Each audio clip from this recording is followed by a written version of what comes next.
blowing off the ball from the tee, so Jake Weinberg will try again with former Seminole Deuce Spann as the deep man. He had a kickoff return for a touchdown when he was here in Tallahassee. 36 kickoffs for Florida State, 36 touchbacks. They won the toss and deferred. And Pitt will start on the 25 with a true freshman quarterback who really excelled at his first start. He played like anything other than a true freshman a week ago. And it was his decisiveness. And how about the anticipation and accuracy with the football? This is the fourth of his touchdown passes. Seeing the linebacker anticipating that space come open. And he's got athleticism. He can extend the play, make plays with his legs, getting outside the pocket, eyes down the field. He was decisive, he was accurate, and he was as efficient as any quarterback Pitt has had all year leading this offense. And as Taylor mentioned, Desmond Reed good to go. He is starting for the Panthers, and he'll get the pitch here off the left side on first down. And he picks up about 2, tackled by Jabril Rawls. Heinchel, 18 years old, from Oregon, Ohio, which is east of Toledo. Was a Michigan fan growing up. That's because his dad played baseball at Michigan. Heinchel started out as a baseball player. And he'll throw for the first time on the road here. Caught by Holmes, but a great defensive play again by Rawls. Cut down for no gain. Bring it up 3rd and long. And this will be a key. 3rd and long situation on the road. The most he had played it in front of on the road in high school was just over 1,500. There's going to be over 70,000 here today. This crowd will come alive, and this defense got speed and will be attacking him all afternoon.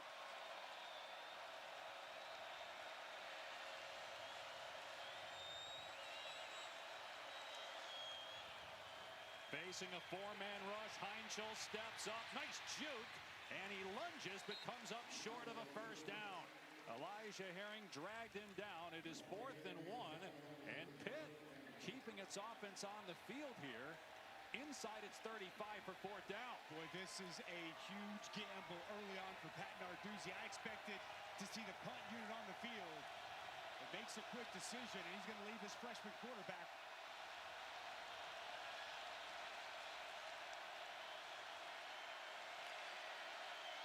Heinchel on the rollout and throws complete to Reed for a first down out to the 42. Well, they've got their best weapon back. Desmond Reed out of the backfield. He's going to roll the pocket. He's going to be right here. It's a really good play call by Cade Bell. Match Desmond Reed up with a linebacker. He's on Blake Nicholson. Can't keep up in coverage. Here's Reed out of the backfield, and Reed is wrapped up and thrown down at midfield. Dusty, that tells you the confidence they have in Mason Heinchel, what we saw on 4th down. We talked with Pat Narduzzi and the coaching staff yesterday. They said Heinchel's leadership was clear early on in camp, even when he was the number 3 quarterback. He eventually worked his way up the depth chart to the backup. When Eli Holstein struggled the last 2 weeks, they had no problem inserting Heinchel. Leadership, preparation, and now we see execution here in this game. On 2nd and short, off play action, Heinchel throws, and a sliding catch is made inside the 35 by Poppy Williams. Another strong throw and a gain of 16. Well, it's good protection, and Heinchel stands firm in the pocket, surveys the field, and a strike down the field to a sliding Williams. Poppy Williams, nice job going to the ground, making that catch. Here's Goff off the right edge. Popped at the 30 by Earl Little Jr. Our impact players brought to you by Mattress Firm. We've already seen Desmond Reed. He's one of the best weapons in the ACC, a preseason All-American. And Darrell Jackson Jr., massive, 6'5", 335 on the interior of that Florida State defensive line. They needed to be good against the run and get good push on the interior of that line.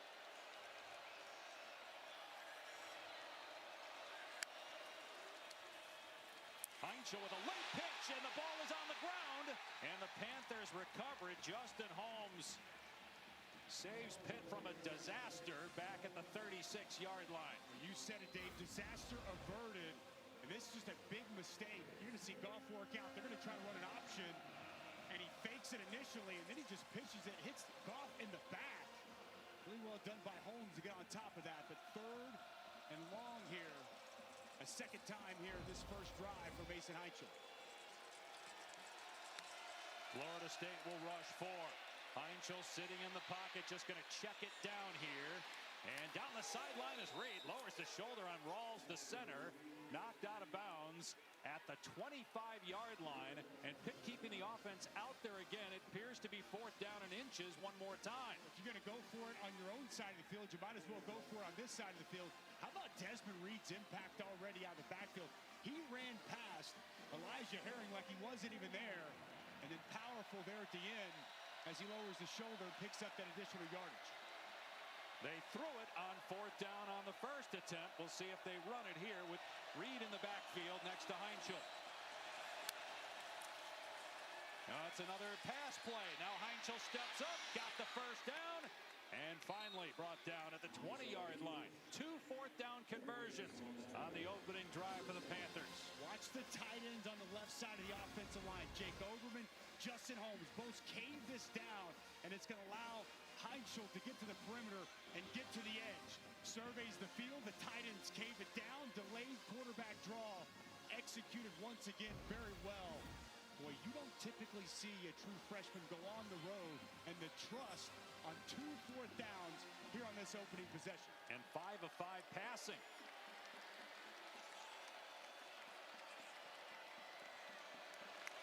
Out of empty, Heinchel to throw again. Good protection, everybody covered. Heinchel going to run again.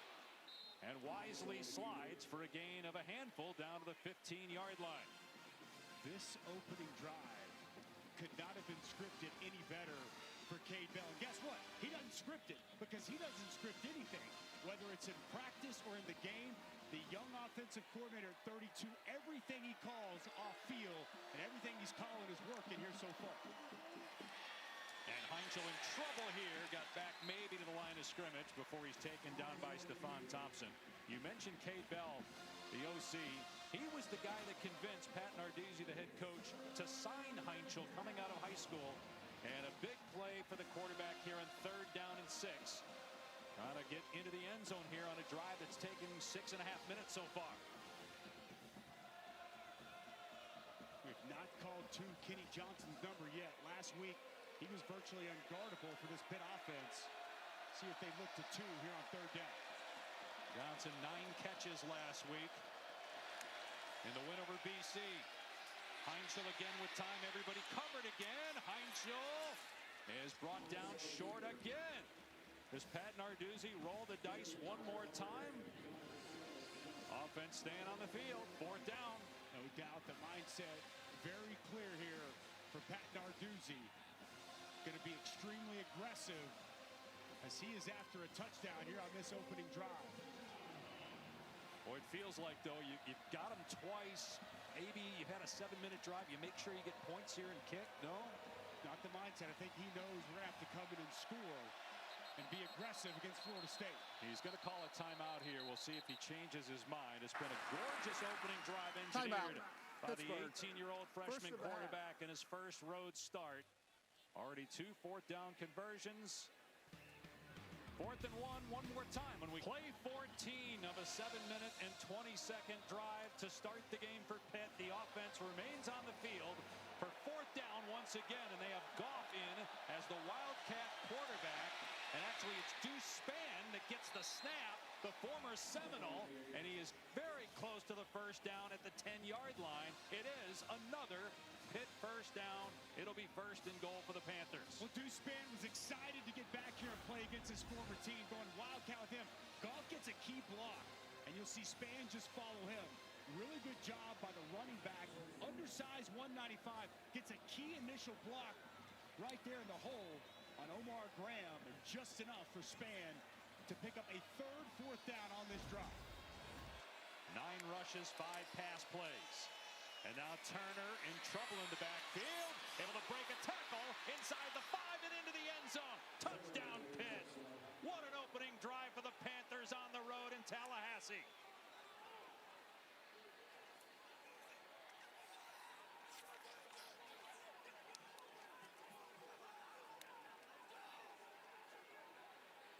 We wondered how Florida State would respond after losing the last 2 games including here at home against Miami last week. Down big in most of that game, came back late to make the score look close.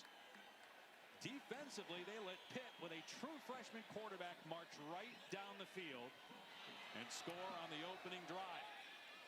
Point after makes it 7-zip.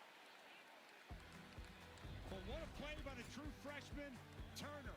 Good block by Bear. 87 is going to get a block, but it's going to come down to Earl Little Jr., the rover, the leader of this defense. He's got a chance to get Turner to the ground. Turner turns on the burners, and Pitt's in the end zone with an early lead. Tallahassee. Dave Pasch, Dusty Dvorak, Taylor McGregor on an overcast day in Tallahassee. 7-0 Pitt. Outscoring teams this year in the first quarter 55-0, and they've lost 2 games. They beat Duquesne and Central Michigan. They led Louisville 17-0, ended up losing by a touchdown. They led West Virginia by 10, ended up losing that game in overtime. And then a win over BC last week, 48-7. But a bad kickoff out of bounds. It'll be excellent starting field position for Tommy Castellanos in his first year as the Florida State starting quarterback. Kick out of bounds by number 94 on the kicking team. Ball will be placed at 35-yard line. First down. And in talking with Mike Norvell yesterday and Gus Malzahn, the offensive coordinator, they said we need Castellanos to be around 20 pass attempts. That's when we're in a rhythm offensively, our best chance to succeed. Look at Alabama, just 14. Last week against Miami, they got behind, they had to throw. 45 attempts, the coaches said, going to be hard to win if we're throwing it that often.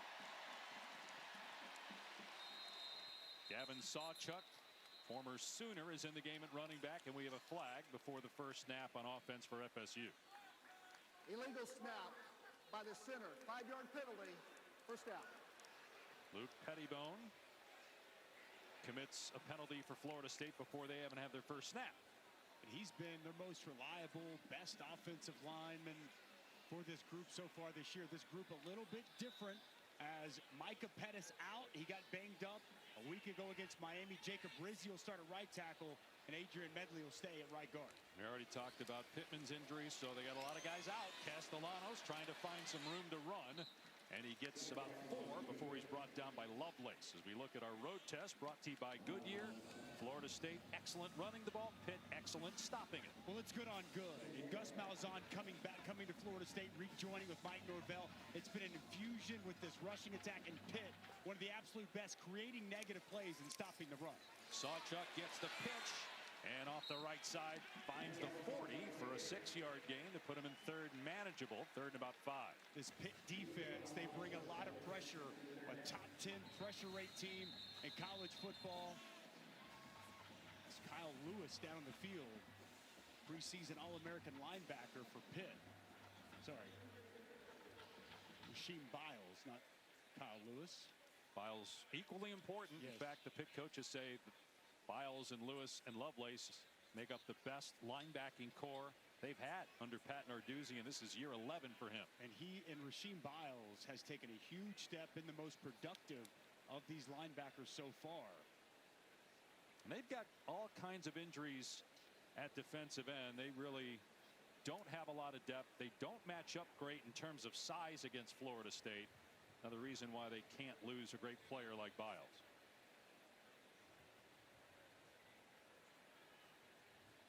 Really sets the edge with his defense, plays that money linebacker for Pitt. Get another look at this.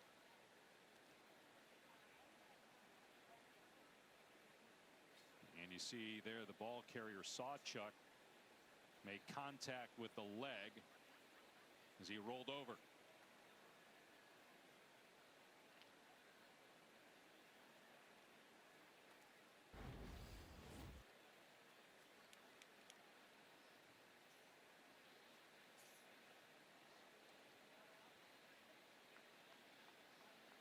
Biles, a junior from Columbus, Ohio, comes into this game number 2 in the conference in tackles for a loss. Pitt is 3rd in the country in that category. They're always good at getting negative plays defensively, as Biles will hobble to the Pitt sideline. You mentioned it, Dave. Good to see him able to try to walk off a on his own there. But you mentioned the lack of size for Pitt. They get on edges. They are very disruptive, quick, twitchy guys they use up front. You know, throwing a lot of pressure. Randy Bates, been the defensive coordinator here for a long time with Pat Narduzzi. They want to create all kinds of havoc. And no one's created more havoc for this defense than Rasheem Biles working his way off the field. No, third down and four for Florida State.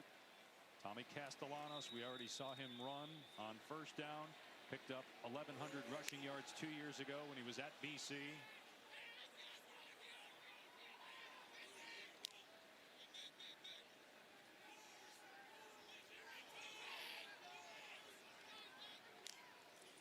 He'll throw it here, though, on third down. Backing up, trying to see over the defense at 5'10". Now he'll take off and throw it late. A deep ball downfield, and a flag is thrown. Pass was incomplete. Trying to hit Deuce Robinson, but that's a smart play by Castellanos. Hoping to get a pass interference call, and he did. Rashad Battle, the guilty man. And Rashad Battle just really never gets turned around. He's in good position, trying to deal with the very talented defense. Number 15. 15-yard penalty. Automatic first down. Deuce Robinson becoming one of the best receivers in the ACC, 6'6", 223. Battle's fine. He's in good position. Never gets turned around. Continues to work through Robinson. An easy call for the official. Back to the run game and Sawchuk, and he's grabbed by Lovelace at the 43. So a 2-yard gain for Sawchuk, who was injured for most of last year at Oklahoma. 2 years ago had almost 800 rushing yards. They will rotate backs. They've used 3 or 4 different starters at tailback in a handful of games so far. Sawchuk again falls forward to the 40-yard line. 3 more yards, third down. They are attacking downhill. This linebacking core of Pitt. Not much sledding, not much running. Gus Malzahn wants to run the football. He knows they have the advantage in size, and he wants to run the football downhill today. Could be 4-down territory in this area of the field at the opponent's 40-yard line. 3rd and 6.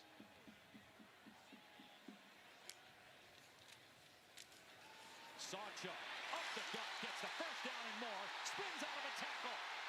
Inside the 15 and inside the 10, trying to hack the ball out was Kyle Lewis, and it's a big play for 34 yards. Well, it's inside. It's Luke Pettivon. It's Adrian Medley. The center right guard, the strength of this offensive line. They run right behind him. Excellent job blocking on the interior of the offensive line. So 1st and goal for Florida State at the 7.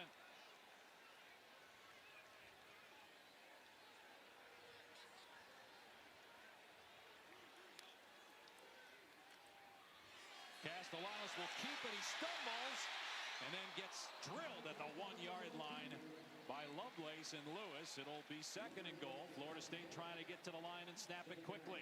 They are going very fast right now and get this Pitt defense off balance. Here's Sawchuk. Keeps the legs moving. Pushback, though. He did not get in. It'll be 3rd down and goal. Lovelace again. And there's an injured Panther one more time. Isaiah Neal, who's been starting at defensive end because of all the injuries they've had at that position. He's shaken up here.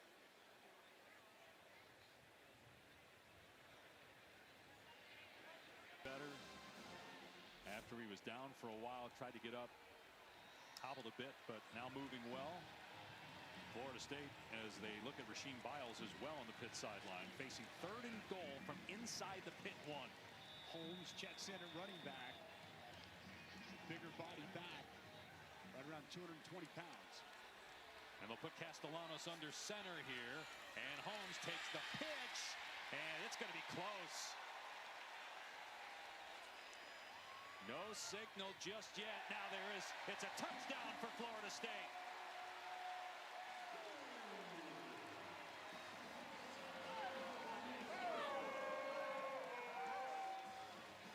Just the 8th carry all year for Holmes. Williams in his second score. Well, they were overloaded to the left side. We take a look. Yeah, it looks like that football. He's over the goal line. Overloaded to the left side. They move Medley over there, outside. Run right behind him. Get just enough push movement off the back of Jacob Rizzi. And Holmes powers his way into the end zone. An outstanding answer for the Noles. Certainly was. And the big play was the pass interference that kept the drive alive on third down by Rashad Battle on a deep ball to Deuce Robinson. So tied at 7. Let's check in with Matt Berry in the studio. Okay, gentlemen, happy week 7 of the college football season. I've got your Subway fresh play. Mizzou went right down the field to go up 7-0. Then Ty Simpson, Kevin Riley answer. Right now it is tied 7 apiece in Columbia, Missouri. And right now Ohio State up early on the Illini 10-0. C.J. Donaldson just scored. So it's all Buckeyes in Champaign. Matt, what did you think going into that game about Bama and Mizzou, the first game Matt mentioned? I thought it was going to be a knockdown, drag-out. I think a lot of points going to be scored. We had Missouri earlier this season. Ahmad Hardy is special. Well, he is so difficult to tackle. Ty Simpson been playing great. I think it's going to be a game that comes down to the end, but I think both defenses might have some struggles today against those offenses. Boy, how good has Ohio State been? They've allowed 25 points heading into today through 5 games. That offense under Julian Sage just keeps getting better and better and better each week. Defending champs. We got another big one in the Big Ten. Obviously, game day was in Eugene, Indiana, which housed Illinois earlier in the year. Taking on Oregon, which had the big win against Penn State a couple weeks ago. What a day of college football. Red River coming up 3:30 ABC. And the ball falls off the tee again because of the wind.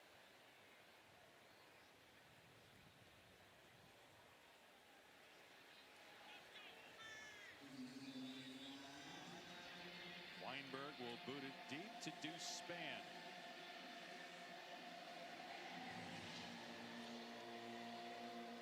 Florida State with wins over Alabama, East Texas A&M, and Kent State. The losses to Virginia in double overtime and last week against Miami. Checking with Taylor now. Well, Dave, the nation is getting to know Pitt quarterback Mason Heinschel. He grew up in Oregon, Ohio, about an hour south of Ann Arbor. A huge Michigan fan, as his dad, Eric, played baseball for the Wolverines. And speaking of Eric, Mason calls him his biggest life influence. Coached him from flag football all the way to 8th grade. But on the field, his idol, Marcus Mariota, loved the way he was able to extend plays and make something out of nothing, he said. And he's still a diehard Tennessee Titan fan because of Marcus Mariota, Dave. Even though Mariota's in Washington now, and there's Eric and Cindy Heinschel, Mason's parents, here today. Jet sweep, Blue Hicks hurdles a defender, but does not pick up much. Heinschel was lightly recruited. Got offers from Pitt, Ohio, Liberty, and Bowling Green. That's it. Credit Cade Bell. He saw something in him. He saw the tape, and he knew that this guy was a gamer. Didn't have a great team around him, didn't have a great offensive line, but he continued to make plays. And his leadership, since he's been there, has blown this staff away. Heinschel with pressure in his face makes a nice move to get rid of the defender and finds Turner down the sideline. Oh, Heinschel made that happen, making the defender miss, and it's a gain of 17. It's going to be Blake Nicholson coming off the edge. He's untouched. Watch Heinschel start outside, freeze the defender, work back inside. Eyes stay down the field as he locates Turner out of the backfield. Boozy Turner is a game changer out of the backfield. We saw the touchdown run earlier, and the speed on the perimeter after the catch. Turner trying to break tackles again and spun down for a loss at the 41 by Justin Pryor. It'll be 2nd and 11 with 2 minutes to go in the opening quarter.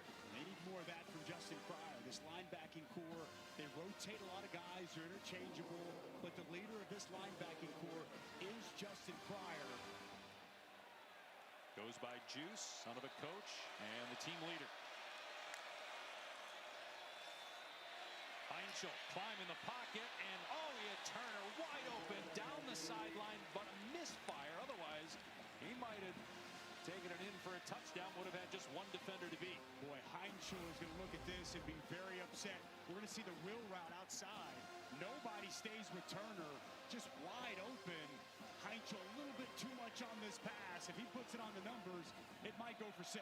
His first incompletion of the day, and now it's 3rd and 11. Can Florida State get any pressure? Look what they're showing all these bodies at the line of scrimmage, trying to confuse and mess with the freshman on 3rd down. They'll back off and rush 3. Heinkel steps up and delivers a strike for a first down to Poppy Williams to the 44 of FSU. Boy, this is so good. Only a 3-man rush. And Heinkel, he sees that space and the pass rush lane, steps up. Desir drops as a defensive lineman, comes forward as Heinkel comes up. Poppy Williams finds open space and a big pickup on 3rd down. Turner trying to get the corner, and just too much speed from Florida State. They track him down at the 40. Still a gain of 4. We didn't know what to expect. We were impressed with Mason Heinkel last week at home against BC. We talked about it, though. What's he going to do on the road? A better, more athletic, talented Seminoles defense. This stadium, Doak Campbell, one of the best venues in college football. How's he going to deal with it? It's early on in this game, but Dave, he hasn't just passed the test so far. He's aced the test. There were some comparisons made by some of the Pitt folks to Kenny Pickett and what he meant to this Pitt program in terms of leadership and confidence. Nice catch that time by Turner. He took a shot from Rawls on that errant throw, and another 4-yard gain to put him in 3rd and short. It's good concentration on Turner just to be able to corral this pass and bring it in, but a big shot delivered here by Rawls. Putting Turner to the turf. And you'd have to think they're in 4-down territory based on what we saw on the first drive, where they went for it on 4th down and won 3 times and converted each time. It's 3rd and 2 if they snap it here before the end of the quarter. They were going to, it appeared, but ran out of time. 1 quarter in the books in Tallahassee. Mason Heinkel. Coach, you've been super aggressive here early, going for it on multiple 4th downs. What kind of confidence does Heinkel give you? He gives us a lot of confidence, and we got confidence in our O-line. I mean, that first drive, 8 minutes, 5 seconds, 3 4th down conversions. Great job by the offense executing. Thank you, Coach. Dave? And Taylor, to start the 2nd quarter, they have a 3rd down and 2 at the 36 of Florida State.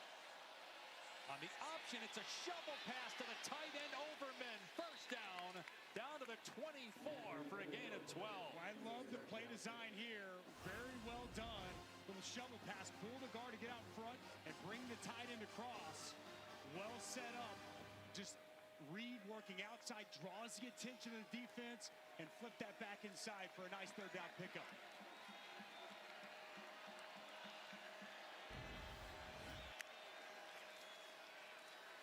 Heinkel taking a shot, got a man, and it's caught for a touchdown by Desmond Reed. Another gorgeous toss by the true freshman quarterback Mason Heinkel. And Reed, back from injury in a big way, gives Pitt the lead back.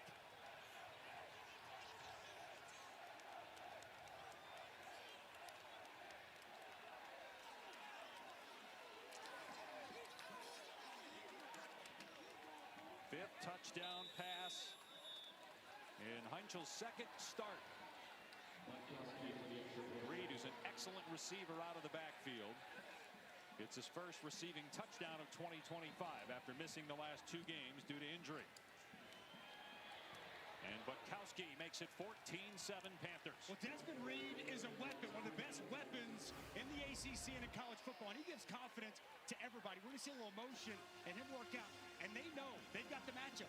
They've got Desmond Reed on Elijah Herring. They're going to take that matchup all day long, and a great pass over the top to allow Desmond Reed to go up and get it.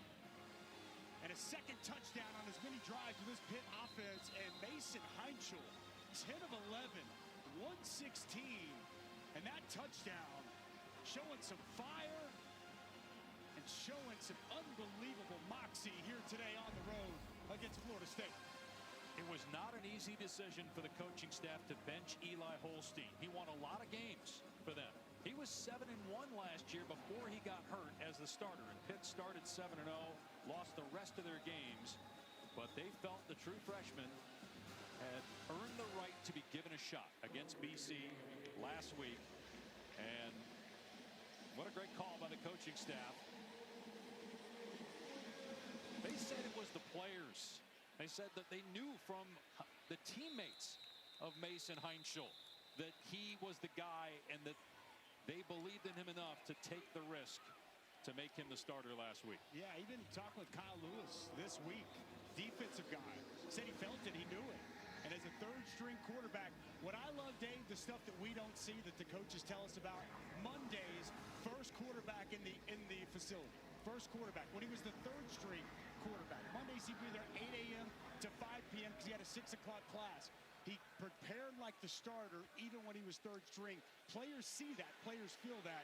And boy, you can see why this coaching staff was so high on this young player. Usman Kroma on first down gets 7 yards to start this drive for Florida State. Taylor? Well, I've been really impressed with what I've seen from Mason Heinschel here on the sideline as a freshman quarterback. Guys, I'm not sure I've ever seen a leader as vocal as he is. He talks to the coaches and immediately goes and talks to all position groups. All right, Taylor. Meanwhile, a wide receiver screen to Danzy, and he comes up short of the line to gain, so it'll bring up third down here for Florida State. But it's an important third down here for Florida State. I mean, this offense is going to have to continue to match Pitt. They got a big physical offensive line. We've talked about it's a good Pitt run defense, but they're undersized. Be surprised if we don't see them run downhill at them and try to utilize that size advantage they have up front.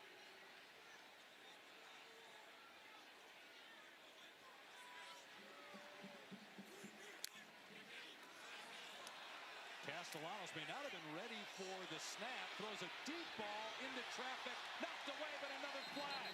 This will be the second pass interference on Pittsburgh. Unless they're going to say that there was a push-off downfield for Robinson. But there was a pass interference in the first quarter on Rashad Battle. There are 2 fouls, both on the defense. Offside, number 3, penalties decline. Pass interference defense, that penalty is accepted. 15 yards from the previous spot. Automatic first down. So that was Harrison. They got handsy with Robinson downfield. Rasheed Baugh is going to jump off sides initially, right? They're going to draw him off sides.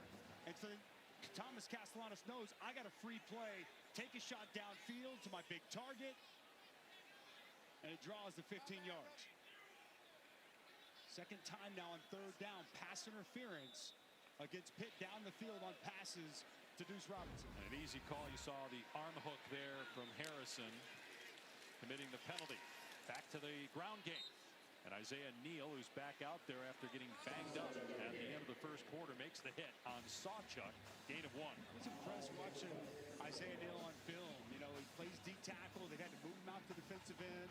He's, quick enough to play the edge. He's physical enough to play inside. Got some versatility. But I love the high motor and a nice job there on first down.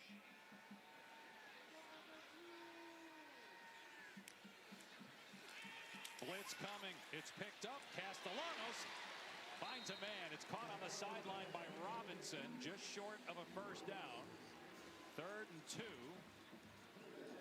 And what you could argue would be the most important game of the Mike Norvell era, just given what's happened the last couple of years. And after beating Alabama, the back-to-back losses, an 0-2 start in ACC play, 7 straight conference losses going back to last September. And with second effort, they still don't get the first down. Sawchuk tackled short of the line to gain. I expect the offense to stay on the field here on 4th and short. As you touched on there, Dave, an unbelievably important game for Mike Norvell, for this football team. And they got Brock Glenn here, Dustin, coming in at quarterback. Not sure if there's something wrong with Castellanos or this is just a quarterback run here with Glenn because he's a little bigger, but Castellanos is a better runner. They've moved the sticks downfield. They're saying first down, but the marker says 4th down. The sticks are off compared to the down marker on the field. Of the runner gaining a first down is under further review. Well, initially they said he was short. The chain gang says it's a first down, but the guy that's in control of the down marker says it's fourth down. And shortly we'll bring in our ACC Game Day Operations Center in Charlotte, led by Al Riveron, the ACC coordinator of football officials, and our referee Riley Johnson. We don't have any. I'm trying to find anything down the line. Okay, gentlemen, we'll start the process. The ruling on the field is the runner made the line to gain. Correct. For a first down. Right. We're looking at this again. You can see him on you're going to see him over. There's nothing directly down the line, so there's nothing to overturn. You got a what's A? Anything good? Same shot. It's the 50 again. All right, this is the same angle. We're all in agreement. The ruling on the field is upheld. Correct. Thank you. Okay, replay. The ruling on the field is upheld. Thank Correct. you. Thank you. Down. Thank you. So there was clearly confusion at first whether he got the first down or more. The field is upheld. First down. Again, the down marker was different than the chain gang, so clearly there was some miscommunication. But as you heard, the call on the field was first down, and not enough video evidence to overturn it in that situation. I just want to say thank you to the ACC on being the model for how we should get a chance to have the access to look at these replays, so people at home, so ourselves, can see the process that they go through to uphold these calls, overturn these calls. It's been awesome all season, and it should be something we see all throughout college football. Castellanos back in now, back to throw. He'll take a shot into double coverage. Incomplete. Again, going deep for Deuce Robinson. This time did not get a defensive pass interference. McIntyre got safety help over the top, throwing into double coverage, but look, even when Deuce Robinson is covered, he's open. 6'6" long. He has been so good with contested catches, 8 contested catches coming into this ball game. And I think just from a confidence standpoint, he's taken a huge step here this season. Keziah Holmes, nice jump cut in the hole. Inside the 40 before he's pushed back. So a gain of about 5 for Holmes, who has the Florida State touchdown in the first quarter.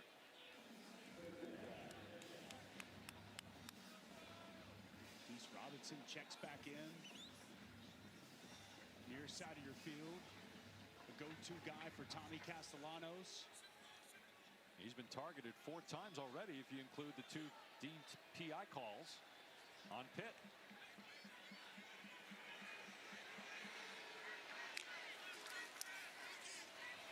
Here comes an end around, and Pitt read it beautifully. Kyle Lewis with the takedown of Danzy back near midfield. They love to get Mekhi Danzy the ball on the perimeter. But watch the savvy veteran, one of the best linebackers in college football. Kyle Lewis off the edge, works inside, and a sure tackler, negating the speedster Danzy from having any chance to get to the perimeter. Huge third down play for Pitt. So first punt of the game.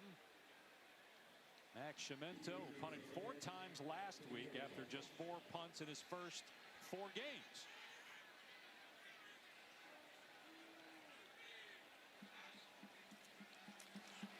Kenny Johnson waiting for it inside his 10, and he decides to field it on his 1-yard line. Signaled for the fair catch. That ball looked like 14-7 Pitt leads Florida State. The Panthers have the ball, but backed up on their 2-yard line. Kenny Johnson elects to field this punt, calling for a fair catch when clearly it was going to go into the end zone. Do not understand the decision by Kenny Johnson, who's been really good as the punt returner so far this season. Bad decision there, putting Heinzel in a tough spot. Another challenge for the true freshman. He's met all the other ones and makes a smart play here. This taking off as he was being pressured by James Williams and gets to the 5. Well, you don't typically see any quarterback, let alone a freshman. He takes his drop at about 7 yards in the end zone. Sees some space there along the offensive line, and a decent pickup to give him a little bit of breathing room. Pitt playing without starting left tackle as well. Jeff Percy was injured last week against BC. Kendall Stanley, who the coaches like a lot, replaces him. From the end zone, Heinzel Tried to dump it off and misfired. Trying to hit Desmond Reed, bring it up third down. This is a very important third down. With Tony White, the new defensive coordinator, came in. It was a huge hire in the offseason to bring him from Nebraska, and they were outstanding the first 2 games of the season, first 3 games of the season, and it's changed the last couple of games. The defense has not come up with a stop so far in this game. They need a stop right here. Losses to Virginia and Miami back-to-back for Florida State. Mentioning Desmond Reed out. Yeah, empty backfield for Heinchel on third down and 6. Heinchel with time, takes off, a ton of green in front of him, and Heinchel dives to the 22. 17 yards and a first down. Well, they spread it out and they create a bunch of space, 5 out. Right here, Nicholson, he's going to be the spy guy, but he goes the wrong way. Green grass out in front, a huge pickup. There you go with some tempo. Desmond Reed with the first down carry, and he gets 3 yards. Well, you've got to find a way to get a stop if you're Florida State in that spot. Third down, you're backed up. You got a linebacker who's spying the quarterback and takes a bad angle. Misread, opens up green grass, and once again, Mason Heinchel just playing at such a high level. Reed has some room off the right side. Scoots out, though, at the 29. 4 more yards. They're actually going to give him the 31. They say he got an additional 2 yards by sticking the ball out, so it's third down and a yard. Ryan Baer with a good block off the right side. You've seen so far today 3 of 6 on third down for Pitt, but probably the more notable number 3 for 3 on fourth down. This Florida State rush defense, they're taking a big step in the wrong direction these last couple of games.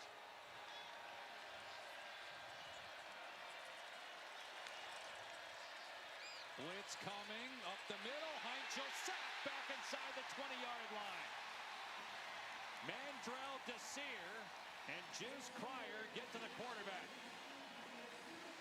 Well, I was loving this true freshman, Mandrell Desir. He's got a twin brother, Daryl Desir, as well. Watch him work here, and then they're going to bring the backer as well, and both are able to get home in a much-needed stop for this defense. Desir just unblocked. Good timely blitz by Cryer.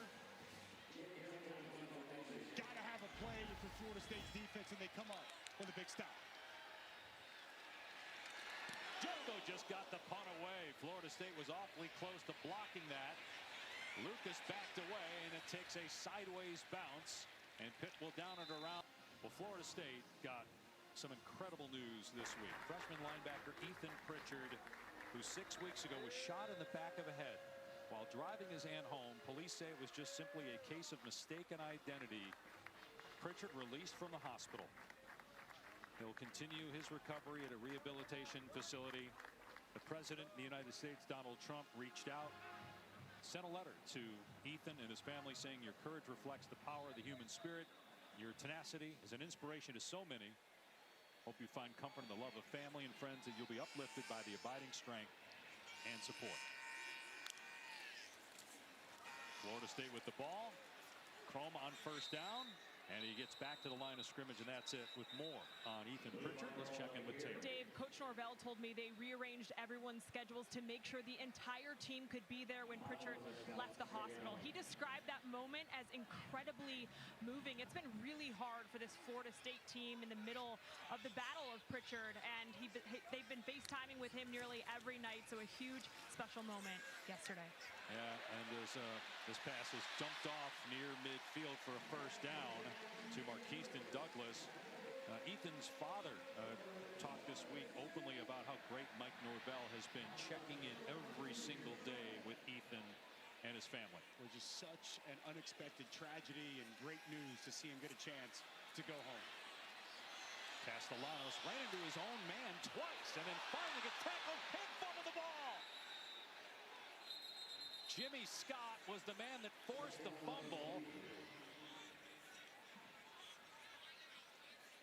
And Jacob Rizzi Florida State's got the ball. Yeah. So a loss on the play still of about 6 yards. Well, this is why you never give up on a play. Jimmy Scott's just going to keep coming and never quit. Tom Tommy Castellanos looking, trying to buy time. Jimmy Scott just continues with the play, punches that ball out, and really heads-up effort by the right tackle, Jacob Rizzi, to get on top of that football. Boy, Castellanos will carry that ball. He keeps it out really wide. Loose with the football, and Jimmy Scott knocks it loose. They'll run it here. And it's Keziah Holmes crossing midfield, getting back to the original line of scrimmage. Castellanos has had turnover problems in the last 2 games, both losses. 2 interceptions thrown against Virginia, 2 picks against Miami. He cut down on his turnovers last year at Boston College after 14 interceptions 2 years ago. He had just 5 last year, but already 5 this year. And almost had a lost fumble. Here's Robinson up in the boundary. Love back shoulders, comebacks to him outside. Pressure up the middle. It's a screen to Sawchuk. And Sawchuk's got the first down. Stumbled, otherwise he might still be going. As it is, a gain of 16 for Florida State. What's outstanding job blocking on the outside. Gunnar Hansen and then the receiver, Wayne McCoy, to help spring that pickup on 3rd down. Florida State going with tempo. Castellanos setting up the deep ball. And the ball is caught for a touchdown by Danzy.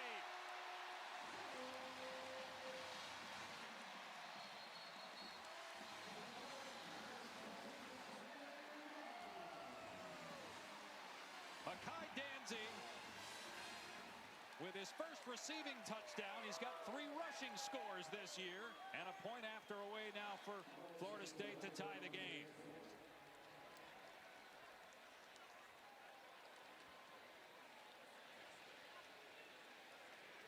After the near giveaway, Castellanos bounces back with a home run ball pulled in by Danzy, and the point after from Weinberg.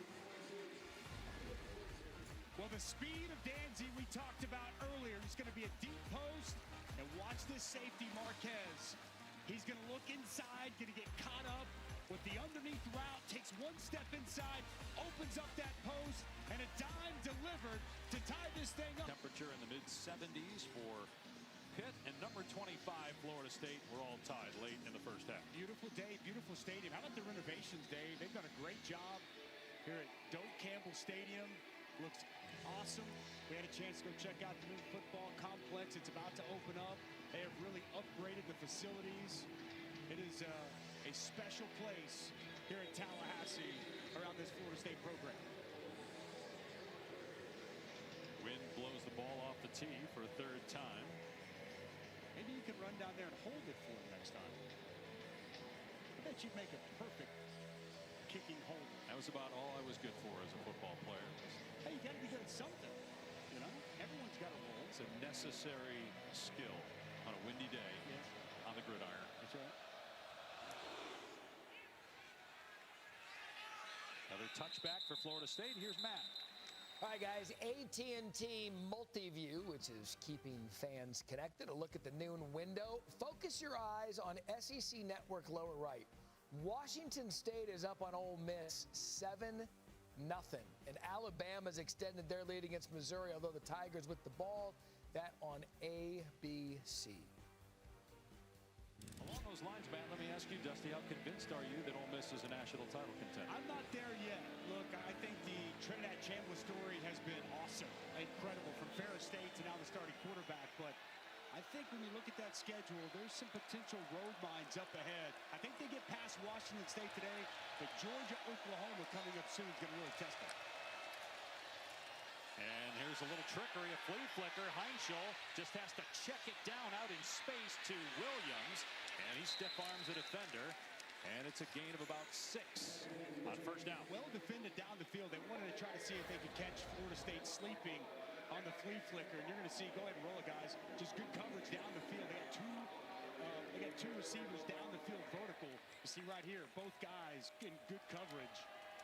You got to check it down. It's smart, though, by Heinschel not to take the shot. Just take what the defense gives you, and a nice pickup on 1st down.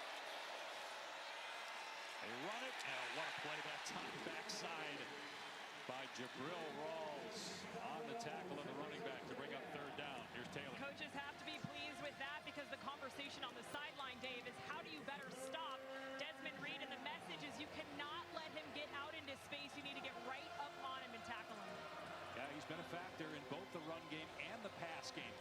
touches already in his first game back after missing the last 2 due to injury. Check that, 4 receptions for Reed. Now it's 3rd down and 5 for Pitt after Florida State just tied the game. Heinschel flushed out of the pocket, hoists it deep into double coverage, and it's intercepted. Earl Little Jr. comes up with the pick.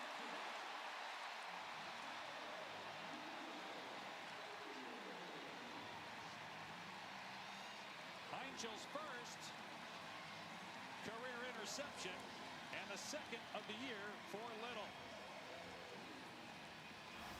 But now the young freshman going to make a mistake here.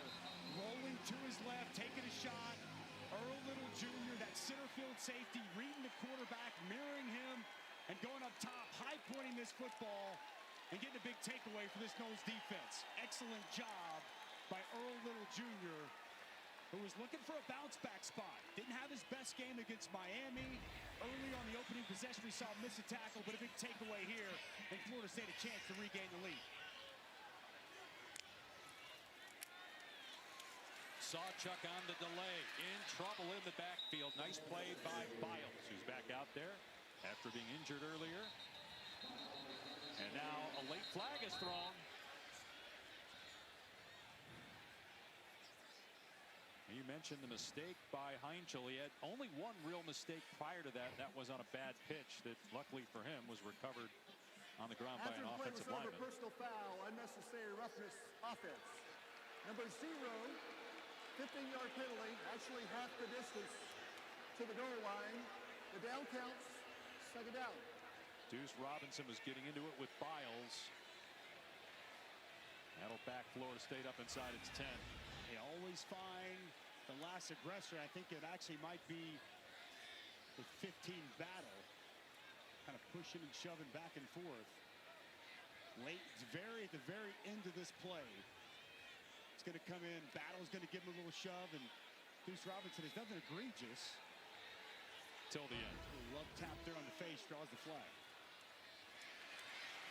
Isaiah Holmes tried to get the corner and ran out of room on the boundary, stepping out at the 11. So a short game brings up 3rd down and long for Florida State. Nearing 2.5 to go. Florida State with all of its timeouts. They'll also get the benefit of the 2-minute official timeout, but they will have to snap it one more time here, and that will help Pitt, which has 2 timeouts remaining.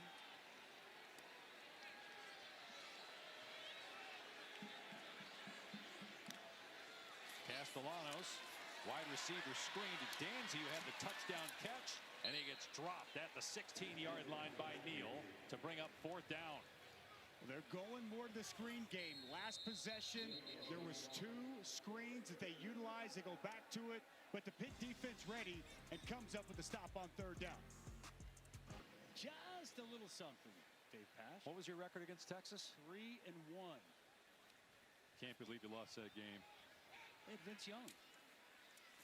Cemento, and it's blocked by Pitt. They're going to have the ball around the 26-yard line. Josh Gurrier got back to the punter, Cemento.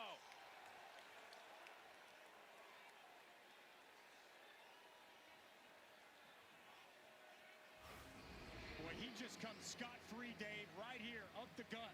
No one accounts for him. No one touches him.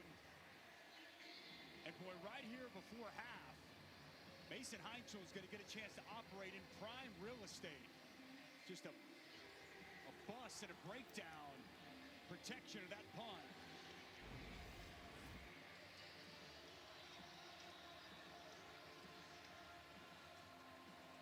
So Pitt will have the ball at the 26-yard line, and they'll go empty on 1st down.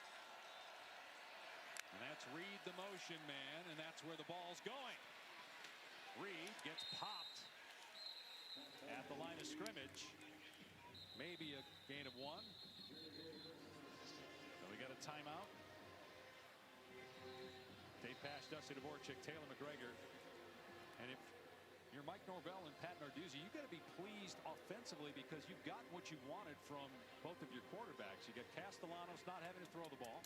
A lot of run plays. They've got 14 points. And Mason Heinchel, other than that last pass on the previous possession with a pick, he's been excellent in his first ever road start. Yeah, he's managed everything well. The Florida State defense, the crowd, being on the road for the first time. He's been very efficient moving this offense. And to your point, the script has gone right according to plan for Gus Malzahn. You know, he kind of told us we'd like to be no more than 20 passes, 7 pass attempts in that first half, and you find yourself here at 14 apiece late in this game.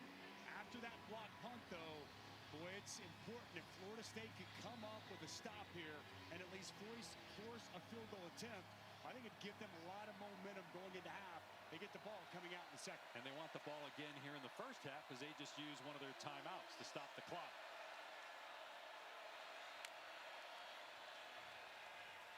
Heinchel has running room again.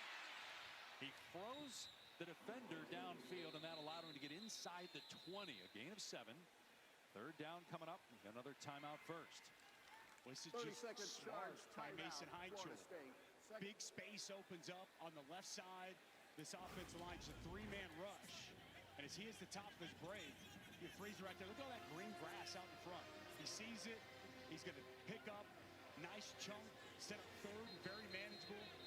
The late rally to the football by Florida State. It's just smart quarterbacking by a young player. Nothing there down the field. Don't force anything where it doesn't need to go. And get a nice pickup on second down. Another big Saturday on ESPN and ABC, including, as we mentioned, Oklahoma, Texas, and Georgia, Auburn tonight, 7:30 Eastern time. Jordan Hare. Really like to see them try to get the ball in the hands of zero Desmond Reed, the playmaker for this offense. Such a matchup problem on the backfield. On the rollout, Heinchel. And another interception. Picked off by Edwin Joseph. And out of bounds at the 12-yard line. Back-to-back picks by the true freshman.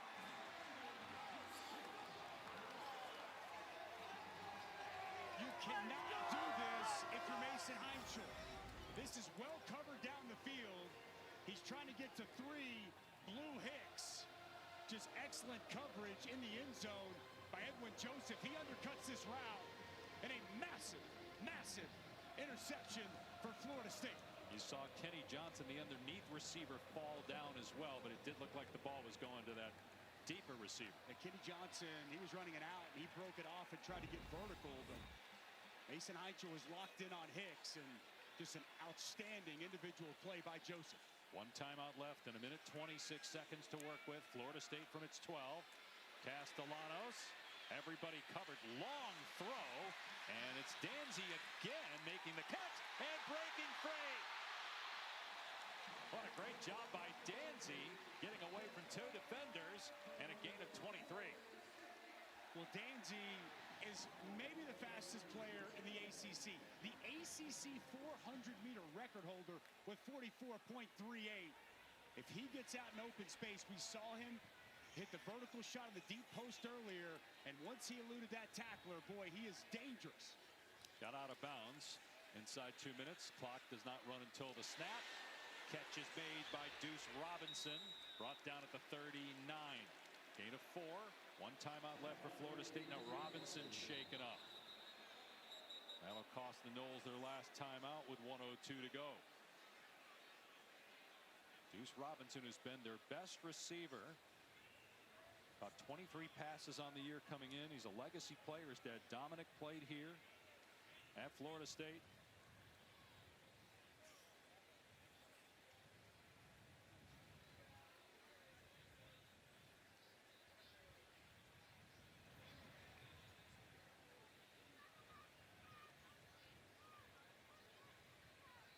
He was targeted a couple times early in the game on deep balls.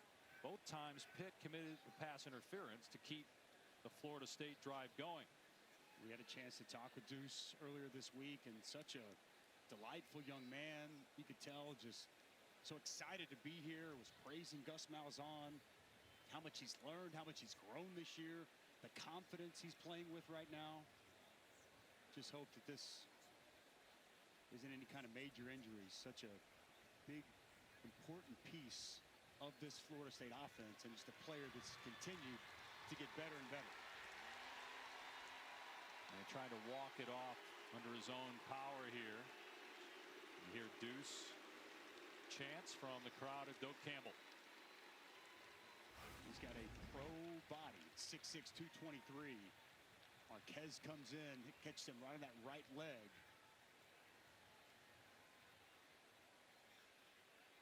Good to see him walk off, Dave.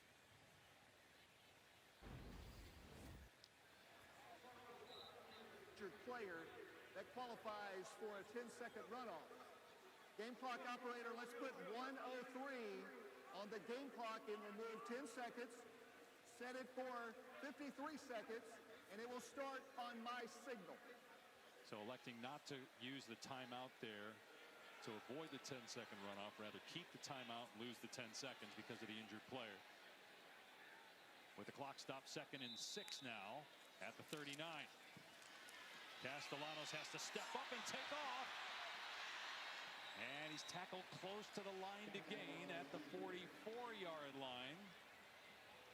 Not a first down, so the clock is running. Again, the guys with the sticks are wrong. The chain gang is off, and that confused their own team. Florida State went a little slower, thinking it was going to stop. Sawchuk gets the first down here, though, and now the clock will stop with 28 seconds to go to reset the chains. With a downhill run and a way to finish off that by Sawchuk. Castellanos back to throw. And now throws it over the middle, complete inside the 30. Elijah Moore on the catch, down to the 25 with 18 seconds left. This is good patience by Castellanos, moving to his right, having patience, waiting, and finding Moore come open. And now Pitt will call a timeout, try to set the defense. Florida State will hold on to its last timeout, 15 seconds left. And they're getting down on the depth chart. I mean, Squirrel White out today. The talented freshman Javen Boggs out today. We talked from the onset, Randy Pittman Jr., such a key piece at tight end, both in the run game and in the pass game. He is out today, and Deuce Robinson just came off on this drive, so we're seeing other guys step up. That's a big, important play from Elijah Moore, just his 3rd catch of the season. And how about the play of Tommy Castellanos? Give him some flowers. 9 of 10, 119 yards and a touchdown, regardless of who he's throwing to. He's been effective. Been very effective, Dave. And doing exactly what's asked of him. Well, this would be such a turn of events. Florida State can cash in here after a block punt. Looked like maybe Pitt could take a lead into halftime. They get the takeaway, and now quickly on the move with 17 seconds and a timeout in their pocket. And Deuce Robinson going back to the locker room. Ball on the 25-yard line of Pitt.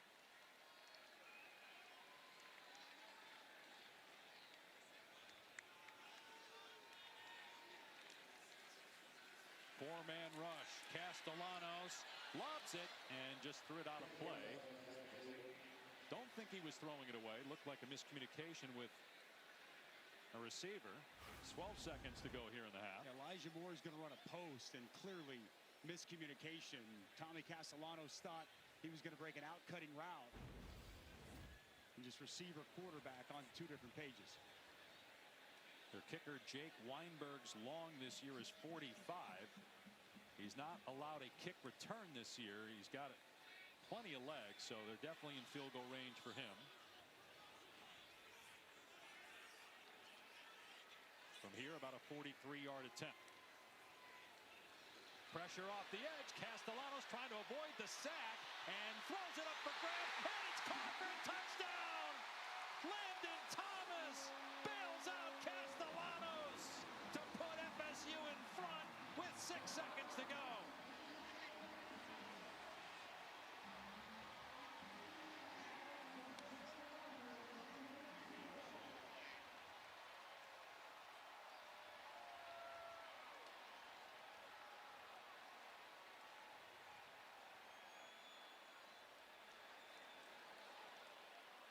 Castellanos with 2 touchdowns here in the first half. A little bit of an answered prayer on the last one to Landon Thomas, and it's 21-14. We talked about guys being out, so other players got to step up. Kyle Lewis is going to come off the edge unaccosted. How about Tommy Castellanos making one of the best linebackers in the country miss? He reverses out. As you said, he throws up a prayer, but he's got Landon Thomas, his tight end. He's 6'4", who's big, who goes up. Great position to body off that defender, line him, and come down with a big touchdown catch here before halftime. Tommy Castellanos, 10 of 12 in that first half, 8 of his last 9, 138 and 2 touchdowns. We've talked a lot about Mason Heinchel, the freshman, to open this game, but it's the veteran Tommy Castellanos that's garnering the headlines going into half. And Heinchel, which now starts to look like a freshman with 2 picks in his last 5 attempts after that great opening drive. Well, Castellanos almost threw that one underhand when he was rolling to his left.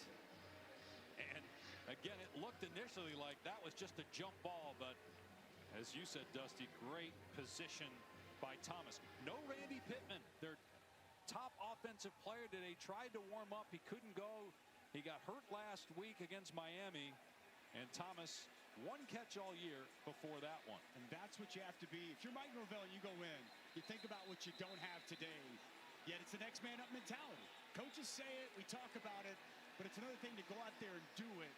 And Elijah Moore stepping up with a big catch. It's Landon Thomas. That's Landon Thomas' 2nd catch of the season. It was Elijah Moore's 3rd. And Tommy Castellanos, regardless of who's out there, he's dealing and he's making plays for this offense.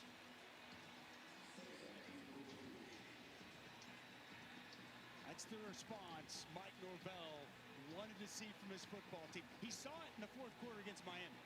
28-3 going in the 4th quarter. They continue to fight. They continue to show some resiliency and resolve. And he thought that was a real positive leaving last week, heading into the day. Down early here. The defense gets the takeaway, and the offense able to pay it off with that touchdown. Would imagine after the back-to-back turnovers, Pitt would just take a knee here and go into halftime with 6 seconds to go. I agree. Take a knee, go back, reconvene, and you're going to have to settle down your quarterback. Because you got to start to wonder between the years what's going through Mason Heinchel's mind as he goes in to halftime. Last 2 possessions, we've seen him turn the ball over, and that was the big mistakes that Eli Holstein was making that allowed Heinchel this opportunity. Right, that's why they benched Holstein. They're just going to keep it on the ground with Desmond Reed. And he gets out of bounds. There's a flag down.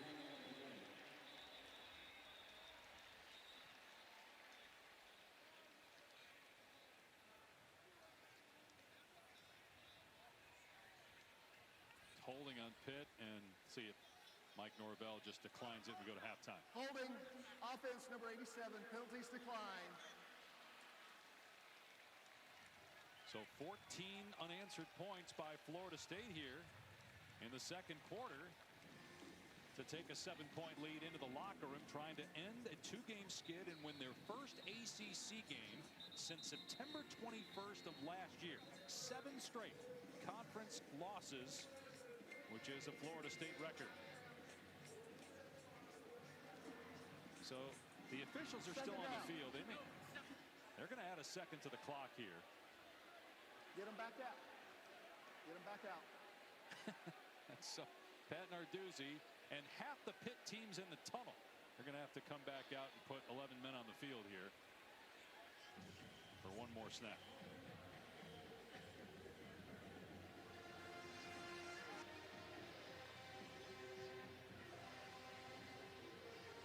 And Norvell now is going to accept the penalty. Yeah, and it backs him up now on their 10-yard line. Just take it in and get in the half.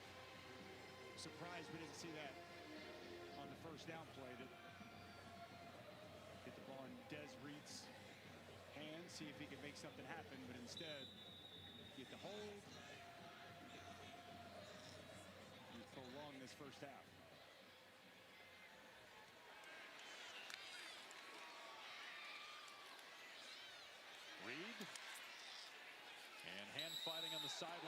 defender, and Reed throws. Rawls out of play there, and a little extracurricular activity. How about the strength that time of Desmond Reed flipping Rawls, and there is a penalty flag.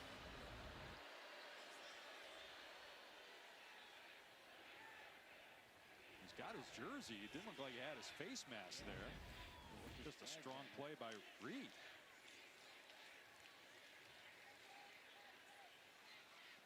They're saying face mask, but it did not look like he had his face mask, not at the end maybe.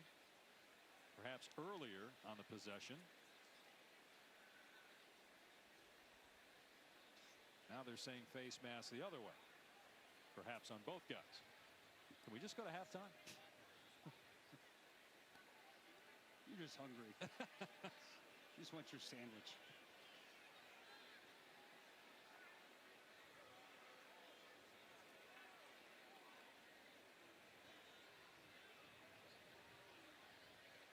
Personal foul, face mask, defense number 11. That penalty is accepted. 15-yard penalty. The half will be extended for one untimed out. So again, the initial signal was towards Pitt, and it did not look like Reed had the face mask. They get Rawls for the face mask, so maybe, I don't know if you can get the ball thrown far enough, but chance perhaps to maybe throw a deep one, a Hail Mary down near the 25. And even if you get a pass interference call, it's a 15-yard penalty, probably too far for a kick, but you get another shot at a Hail Mary. In other words, we might be here for a while. Nope, just going to keep it on the ground. Reed breaks a tackle, still going, and finally it's Rawls that gets into the ground, and another flag. If that's on Rawls and Florida State, that could put the ball now in field goal range, because that would put it down near the 35. Their kicker, Butkowski's made a 47-yarder this year. Desmond Reed just so tough to tackle. We saw the strength on the previous play. Unwilling to go down, and important call pending here. After the play was over, personal foul, unnecessary roughness, offense number 56. That foul will be carried over and administered on the kickoff in the second half. All right, so they get it on Lyndon Cooper, and the half comes to an end, but that does impact the kickoff to start the second half. Or you could have just taken a knee. Let's go to Taylor. Thank you. Really weird ending to the half there. I saw you pointing to your head. What will be your message to your group after that? I mean, you just got to make sure we're in control of our emotions. We've had a couple of extracurriculars there that are happening throughout the game, so we just got to be smart, be disciplined, and just go play Florida State football. But before that, Castellanos with a big-time throw there to put you guys ahead with a touchdown. What was it like watching that play from your perspective? I mean, the guys are battling. We didn't start the way we wanted, but I think they've done a good job of response there in the second quarter, and obviously we had 30 minutes. We just got to go keep playing the game. Thank you, Coach. Dave? Castellanos only 2 incompletions, so as many touchdowns as incompletions. Heinzel got off to a good start, but then the back-to-back kicks. Because of the penalty by Pitt, they had to kick from the 20. And here's Lucas on the return, going to give Florida State very good field position up to the 44-yard line. Dave Pasch, Dusty Dvorak, Taylor McGregor. Well, Florida State with a season at the crossroads, a program at the crossroads. Tommy Castellanos comes to the rescue late in the second quarter. Yeah, down 14-7 and put the ball in your quarterback's hands. He was 10 of his last 11 for 138 and 2 touchdowns. Coming up with big throws, big plays. With a depleted wide receiver core, his favorite target, tight end, not in this football game today. Randy Pittman wasn't able to go. But Tommy Castellanos making plays when his team needs him the most, especially that last touchdown. He had Kyle Lewis, free hitter, spins out and just makes a play. Run play, Chroma on first down. And thrown out of play after a gain of a couple is checking with Taylor. Dave, I asked Pat Narduzzi what he told Mason Heinzel at half, and he said, I didn't have to tell him anything regarding the picks.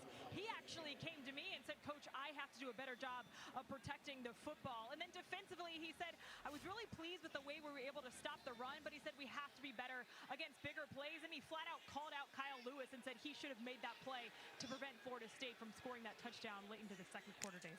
And that's what Dusty just mentioned as well, Taylor. 83 rushing yards for Florida State, but it was Castellanos through the air that did more damage than the ground game. Here he's in trouble. His arm is hit, and they're saying a forward pass. Lovelace had the pressure. It's incomplete.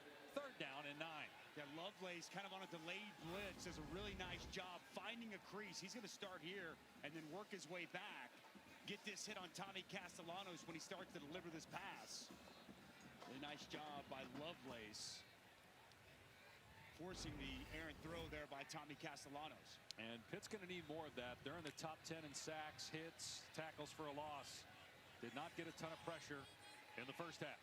There's 2 tackles for loss for a team that averaged over 9 a game.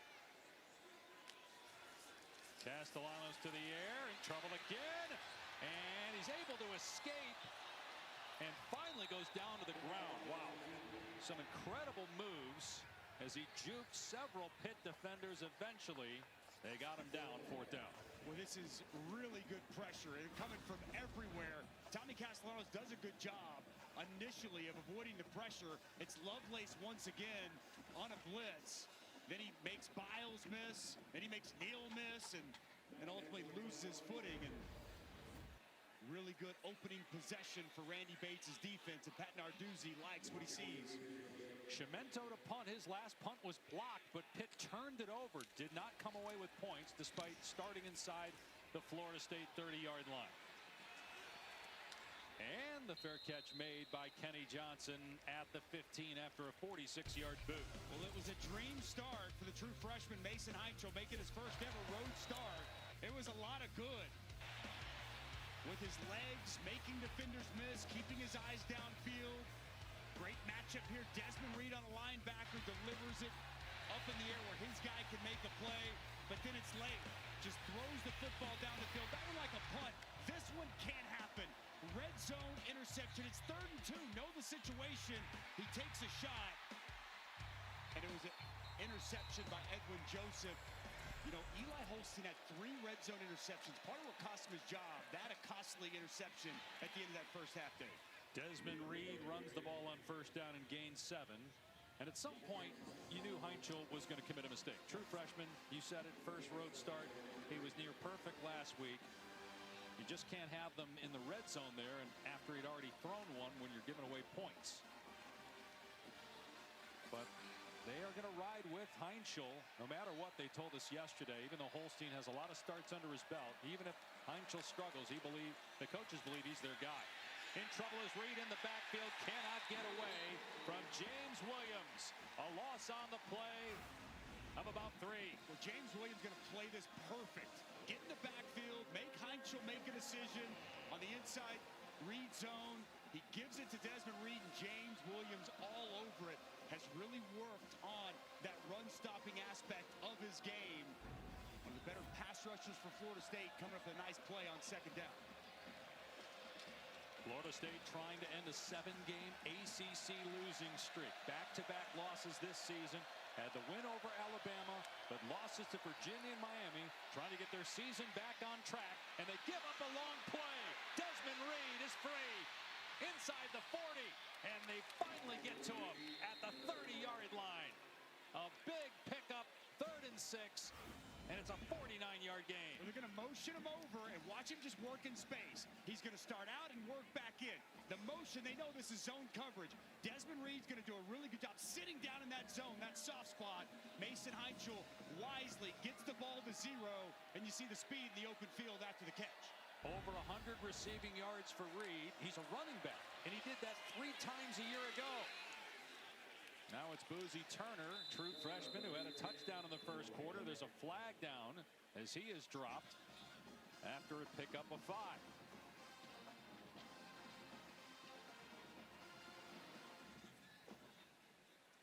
Looked like Florida State got a hand upstairs there towards the face mask. Andrell Desir grabbing the face mask. Defense number 93. The penalty is half the distance to the goal line.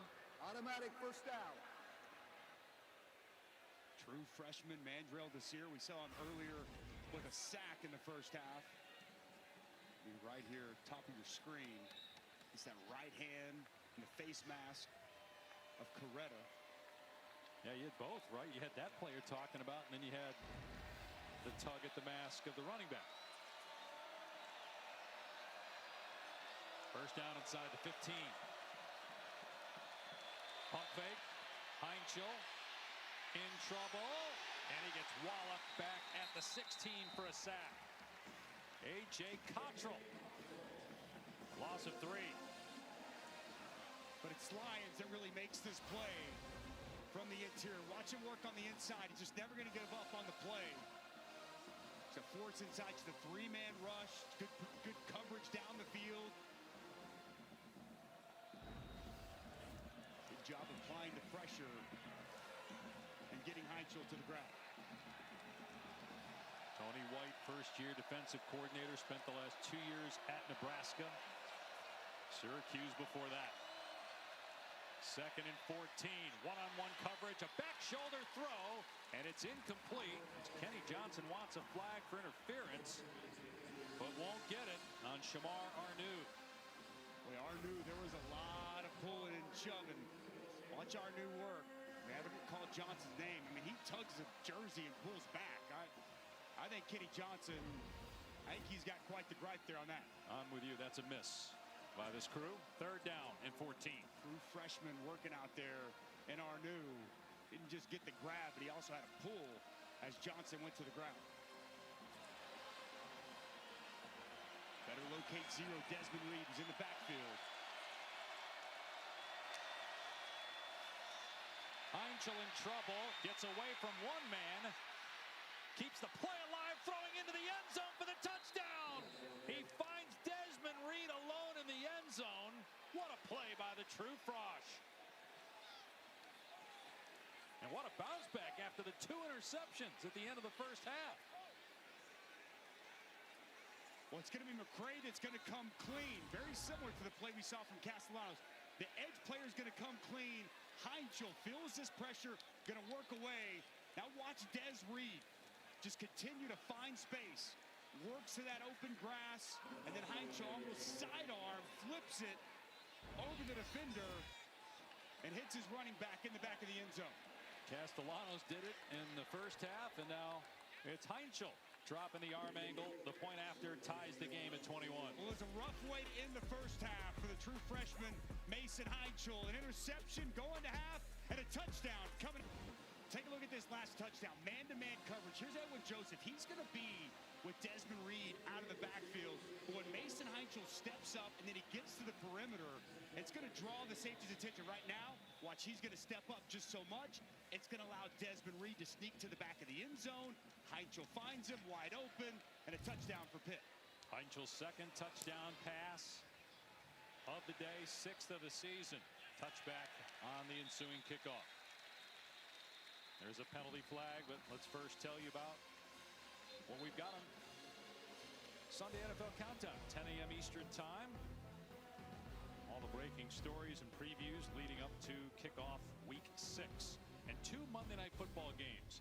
Bills, Falcons, 7 Eastern ESPN. Bears, Commanders on ABC at 8. Of course, both games available on the brand new ESPN app. What a finish between the Bears and Commanders last year on the Jaden Daniels Hail Mary. See if we get another great finish Monday night. Boy, Josh Allen been pretty good on Monday night, right? He likes prime time. Be fun to watch him against that Falcons team in a couple nights. Kickoff actually went out of bounds, so great starting field position here for Florida State on the 35-yard line.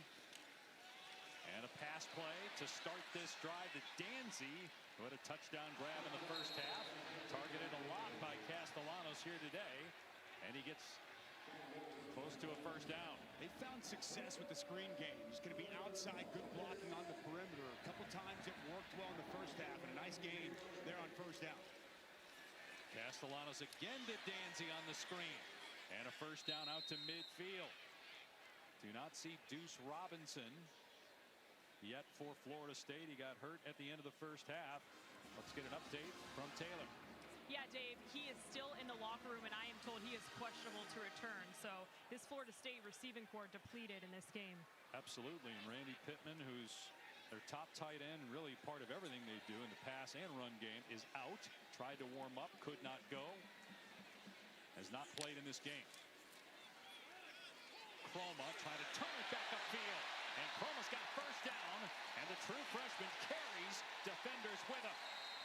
Down to the 30-yard line. It's a really good job off the left side. Gunnar Hansen, Richie Leonard. Watch these guys doing work. And it's going to open up a crease that you're going to see Chroma hit downhill, the fastest, most explosive of these Florida State running backs. Good yards after contact. The freshman refusing to go down, Dave. He started against Miami at only 6 carries, lost a fumble in that game last week in the loss here against the Hurricanes. Chroma again. Hard to get to the ground at 218. Down to the 22. Got about 7 or 8 there.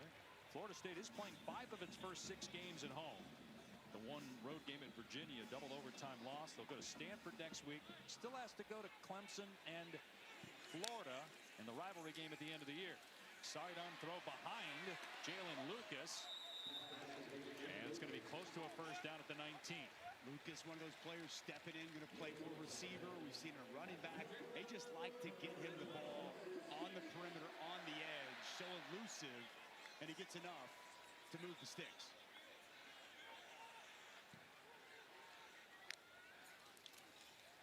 Back to Chroma between the tackles. Dumped after a pickup of 2. Braylon Lovelace on the stop. Had the big chunk run the first half from Gavin Sawchuk, but this is some of the better running we've seen in this ball game from Florida State. Again, with Gus Malzahn there, they have gotten back to what Mike Norvell wants to do, a running football team. They had their struggles last season. They've been very good so far this season, but against a Pitt defense that really challenges you against the run, they've been held in check for a lot of today.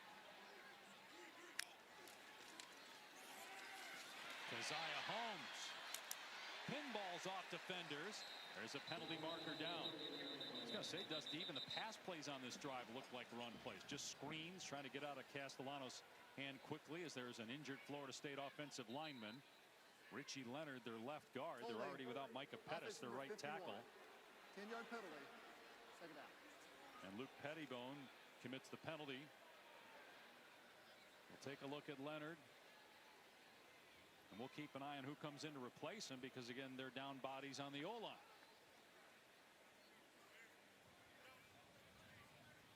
First game, OU Texas and former Sooner All-American Dusty Dvorak.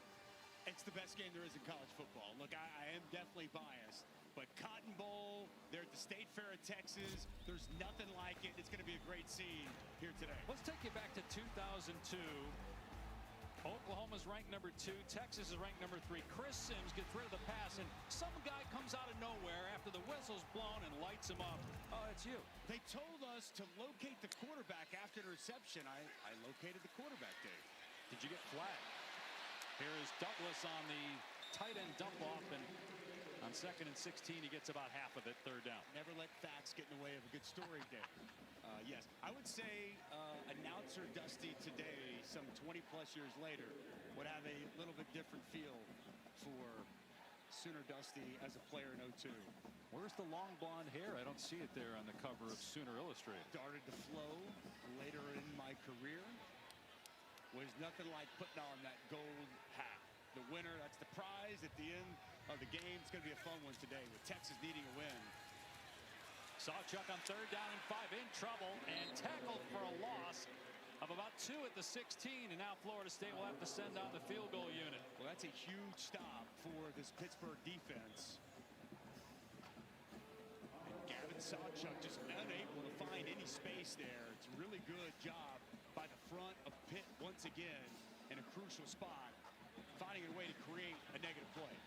First field goal attempt for either team. Jake Weinberg from 34 yards. 5 of 6 on the season. Pitt blocked a punt in the first half, and they're very good at blocking kicks in general under Pat Narduzzi. They can't get to that one, and the kick is perfect from Weinberg to give Florida State a 3-point lead.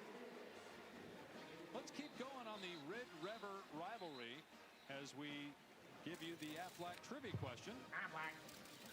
When was the last time the game was not played at Fair Park in Texas? Well, there was a Big 12 championship that wasn't played there, but that's not Red River. Correct. This better not be a trick. No, it's not. Regular season. Regular season Red River rivalry. I don't know. It predates me, Dave. I'm thinking going way back. Yeah, it definitely predates you. Let's go ahead and answer the Aflac trivia question. The last time the Red River rivalry was not played at Fair Park in Texas, it was in Austin back in 1923. Slightly before our time, Dave. And for anyone asking or wondering, no, the games should not be played home and home. It should stay right where it's at. It shouldn't move to Jerry World, that beautiful facility Jerry Jones has built. It should stay right there, State Fair, Texas, in the Cotton Bowl. There's nothing else like it in all of college football. And traditions, we're losing them by the day, by the year in college football. We got to hold on to some traditions, and that's one I do not want to see go anywhere. I also can't imagine if you didn't say you thought it was the best rivalry in college football. You'd hear about that for years. It's a pretty if you didn't say that. Another pretty good one tonight. How about the 130th time Georgia and Auburn have played? Pretty good one tonight. There, Jordan Hare. Span, former Seminole, going to let that go over his head for another touchback. So Mason Heinchel, who's had an up-and-down second start, 18-year-old from Oregon, Ohio, grew up a Michigan fan. His dad played baseball at Michigan. He wasn't recruited by Michigan. He wasn't recruited by anybody, really. Pitt, Ohio, Liberty, and Bowling Green came on late. And the initial tape that was given to Pat Narduzzi on Mason Heinchel was all run plays. Mason's dad and mom are here, Cindy and Eric. And it was all run plays, and Pat Narduzzi said, no, we don't want him. And then Kate Bell, the offensive coordinator, was trying to push him, gave Narduzzi tape of his passing. After watching that tape, Narduzzi said, we need him here. And he's now replaced Eli Holstein as the starting quarterback as they run Turner on first down for minimal gain. Went from thinking he was just a scrambler to recognizing the guy can get it done, both on the move and from the pocket. It's great identification by the 32-year-old offensive coordinator, Kate Bell, who's also the quarterback's coach on the field. They're on the sidelines, who calls the plays. He works with the quarterbacks in between each possession. He found Mason Heinchel, and the amount of belief they have in their young quarterback is immense. Heinchel on second and long, takes off, and he's got a ton of room. Heading for the sideline, out of bounds at the 46. A gain of 20. Well, it's man-to-man coverage outside. You're going to play man-to-man coverage. You better have good pass rush lanes. Go ahead and roll it, guys. We're going to freeze it as soon as Heinchel freeze it right there. Watch this lane open up here, and he's just going to take it. He's going to see it. There's no one to account for him down the field. Smart play and a big pickup.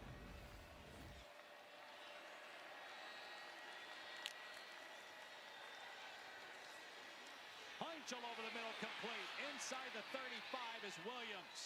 Wrestled to the ground at the 32. Another chunk play through the air. 22 more yards. It's a good, clean pocket. Nice route by Poppy Williams. And a strong throw for another first down. Heinchel taking off, being chased, and he got outside the pocket. I don't know if he got that back to the line of scrimmage, though. He was definitely outside the pocket. Intentional grounding. The quarterback was outside the box, and the ball crossed the line of scrimmage. It's second down. It was awfully close, though, to it being intentional grounding. Very, very close. Side judge right there on top of it. He's standing there watching the entire thing. 33 is the line of scrimmage. Ooh, I don't know, Dave. It's got to get through the neutral zone. Yeah, it looked to be short. It looked short to me. And now they're stopping play.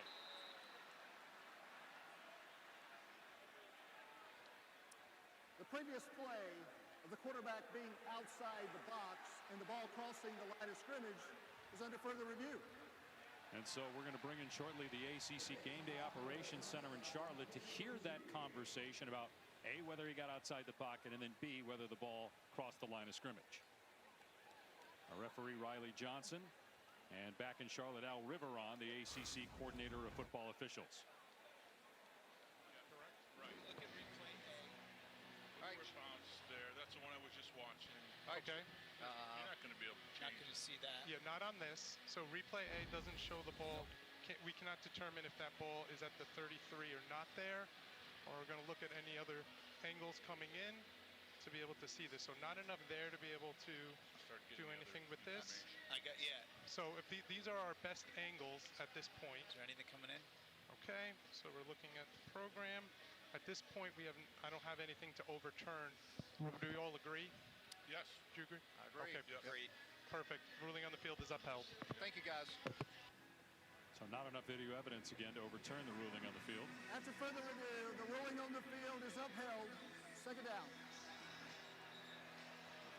Got outside the pocket and close enough there to determine that they can't overrule that with video evidence. 2nd and 10. Keep in mind with Pitt down here that they went for it on 4th down 3 times in the first half. Long way to go still, but they're not yet in field goal range.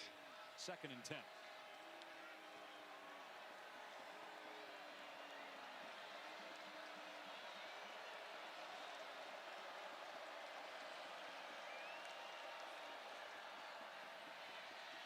Everybody covered. Heinzel in trouble, and he throws the ball forward as he was about to go to the ground, and it's an incomplete pass. Boy, he is very fortunate that he didn't get sacked. The question is where he threw the ball. Was there an offensive player around there other than the offensive lineman? Watch, there goes the flag. It's going to be grounding. Had to be grounded. It's Daryl Desir. Attention to grounding. Twin brother. Offense, number 6. It's a loss of down foul at the spot of the foul. 3rd down. Man, it had to be, Dave. That's my question. Was his knee down whenever he was retreating? Hey, knees down. Yeah. I think it has to be. Yeah. And Desir, just the other twin brother. These Desir brothers, and those fans, this is the future of the Florida State defensive line. These two true freshmen, they've just continued to get better and better and better. You saw the power caving down that offensive line, giving Heinzel nowhere to go with the football. It's a loss of 18, but I would imagine this will get looked at further. They're saying no. Regardless, 3rd and 28. It's basically where the spot was going to be anyway, with a penalty or the sack. Heinzel in trouble again. And he's just going to run. And this will allow the punter to try to pin Florida State deep. I can tell you, as a former defensive lineman, it means a lot to the guy who should get the sack. Okay, fair. Very fair. Goes down the stat book as a penalty. And it sure appeared that it should have gone down as a sack. That's a good hold by that Florida State defense. Pitt was on the move there. Looked like they were well on their way into scoring position. Good job getting after Mason Heinzel twice on that possession with a good pass rush. LaWayne McCoy is deep for Florida State. And an excellent punt by Junko. Fair caught at the 6. Today's More Than a Home Team is brought to you by Cracker Barrel. Well, it's the home team quarterback. We're going to talk about Tommy Castellanos' deep post to Danzig, a dime. With that catch, can't throw it any better. And how about Kyle Lewis? He's unaccosted off the edge. Tommy Castellanos spins out of that, kind of throws up a prayer. But with basketball season starting up, how about Landon Thomas playing power forward, boxing out the defender, and getting that touchdown before halftime? Look at you with NBA preseason action underway. Tomorrow on ESPN as well, Keziah Holmes with a nice run on first down, gets a first down. Castellanos has 2 touchdowns and 3 incompletions. And we touched on this at the start of the telecast. Against Alabama, 14 attempts. That's what the coaches want. Too many attempts last week. Part of that was, though, they got behind against Miami 28-3. As long as the game is, plays the way that they want, Gus Malzahn wants to run the football, wants to keep the pass attempts at a minimal number. Another run for Holmes through a crease at the 20, and then he gets drilled at the 22 by Baines Marquez, but it's a gain of 5. A good job there. Landon Thomas, tight end, playing for Randy Pittman Jr. This key block helping spring the nice run on first down. Gus Malzahn comes in. The relationship with Mike Norvell and him goes way back, and He has really ignited this rushing attack for this Florida State team. Abysmal a season ago, and it's been the real strength of this football team so far this season.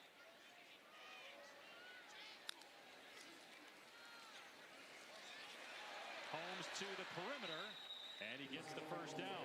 That relationship you mentioned goes back to 2007 when Norvell was a grad assistant for Gus Malzahn when he was at Tulsa. They've been friends ever since. Malzahn got a call when they made a change at OC here in Tallahassee from Norvell, and they started talking about candidates, and after a while Norvell said, well, what about you? You interested? And here we are a few months later. Another run play on first down to Holmes between the tackles. The 32-yard line for 4 yards. And Coach Norvell told us it was a no-brainer and called it a wonderful situation for both of them. Both Coach Malzahn and Mike Norvell looking much younger. I like the goatee there on Coach Norvell as a grad assistant. Well, he had the cornrows back when he was playing. We've shown that picture a lot on ESPN over the years. Interesting for Gus Malzahn. First time he's been a coordinator in a long time. He told us he can really focus on the players, focus on the coaching aspect of things instead of all the other things that you're tugged on as a head coach. Final minute of the third quarter. Florida State up 3. Another handoff. Sawchuk as Florida State starts to lean on that lighter Pitt D-line. Short of a first down, though. Third down. This is a roll your sleeves up. We're bigger, we're better than you type of drive. The way it started from their own 4, it's been all carries here on this drive. And this offensive line, as this game continues to wear on, they're really starting to lean on that undersized Pitt front. They do have to snap it. About a 5-second difference in the clocks here at the end of the quarter on third down and a yard. And Sawchuk met in the hole, but did get the first down. Florida State starting to put the football in the hands of their group of running backs, and they will take a 3-point lead to the 4. McGregor and Mike Norvell. Coach, you just had a meeting with your group. What did you say? I said 15 more minutes. I mean, we've given up a couple explosive plays defensively. I've got to contain the quarterback, but I think our guys are fighting hard. They're responding, but this is what it's all about. You got 15 minutes to go. Put your heart out there on display and get the job done. Thank you, Coach. Dave. And Taylor, it's one of the most important games of the Norvell era as they run the ball for the 9th straight play and 7th straight on this drive. Sawchuk gets a couple yards. Florida State's last win in conference play was against Cal on September 21st of last year. Remember, that was coming off an undefeated regular season 2 years ago. They went 2-10 last year, started this year with a win over Alabama, but 2 straight losses to Virginia and Miami entering today. They've shown the ability to be one of the best teams in college football, and now it's got everybody wondering, who are you really? We're going to find out a lot about this team here in this fourth quarter. They'll keep it on the ground once again. Sawchuk. Make that Como bouncing it to the outside and getting a first down. The true freshman all the way down to the 43 of Pitt. Well, I love this jump cut by Como. Showing a lot here. He's going to be blocking off the edge, and he's going to bounce this thing. Really good job of running. Landon Thomas with a key block to set it up, and the rest is the freshman showcasing that athleticism and that speed to the perimeter. No pass plays yet on this possession. Play actions coming at some point. They're going to take their shot. Not here. Proma looking for room. Stays in play. And then a flag comes down. Battle shoved the running back Proma out of bounds. This is going to be on Florida State. Offensive holding number 67. 10-yard penalty. First down. It's on Richie Leonard, the left guard, who got hurt in the third quarter but is back out there now. 6th penalty on FSU. And able to stay in front of the chains. This might alter and change a little bit for this drive. They've been, just right on track, being able to run the football on first down, second down. Wonder if now we see Gus change his plan of action, backed up on 1st and 20.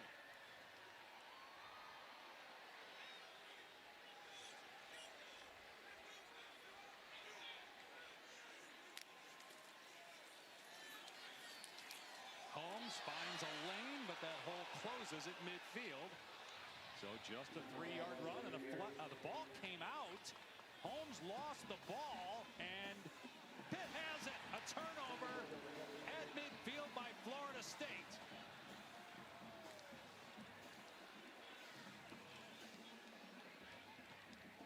Wow, I did not see who punched that out, Dave. But potentially just a huge mistake by Holmes. And coming out of there with it is Jasir Whittington, a D tackle. Freshman from Philadelphia. Recovered by Pittsburg. First down. There's also an injured Panther. It's Braylon Lovelace. They're looking at his right leg. But it is Pitt ball at midfield. First giveaway by... Shadarian Harrison's going to come with his right hand and clearly knock this ball loose from Holmes. A huge takeaway for Pitt. And now Mason Heinchel with the ball right around midfield this fourth quarter to give his team a chance to take the lead. He's got 2 touchdown passes, also 2 picks in his first road start. He gets hit, but he delivers to Desmond Reed. Reed inside the 25. And Reed finally brought down at the 14. Heinchel bounces up to his feet after getting drilled in the back that time by Rawls. But they created the matchup they wanted. Desmond Reed on linebacker, A.J. Cottrell. And he's unable to stay with them. Linebacker on Desmond Reed is a terrible matchup. They've been exploiting it all throughout the course of this ball game. And then Desmond Reed, you see him celebrating. He's hurt now. Let's check in with Taylor. Dave, before this play, he was with trainers on the sideline pounding liquids. I actually saw him vomit on the sideline before going back out there on this play. So we'll keep an eye on him as he's down on the field right now. Well, he's been everything, Taylor, to Pitt today. 8 catches, 155 yards, and 2 touchdowns. He's a running back. He's also got 35 rushing yards. Missed the last couple of games. You wonder how much practice, just his body hasn't been used to the reps. And look, it was going to be almost a game time decision if he was even going to be able to go today. Probably didn't have a ton of reps throughout the course of the week. And well, just great matchups right here. This matchup they were able to create right here. 41 Cottrell, and you're going to see Desmond Reed work inside. A lot of green grass out in front. And Cade Bell is all about trying to create those matchups for Desmond Reed, a player that goes back with him to Western Carolina. When Cade Bell got this job at Pitt last season, he brought Desmond Reed over. Desmond Reed was a second-team AP All-American last year, All-Conference, a preseason All-American, and he has been the most impactful player in this game for Pitt. Now he's over on the sidelines.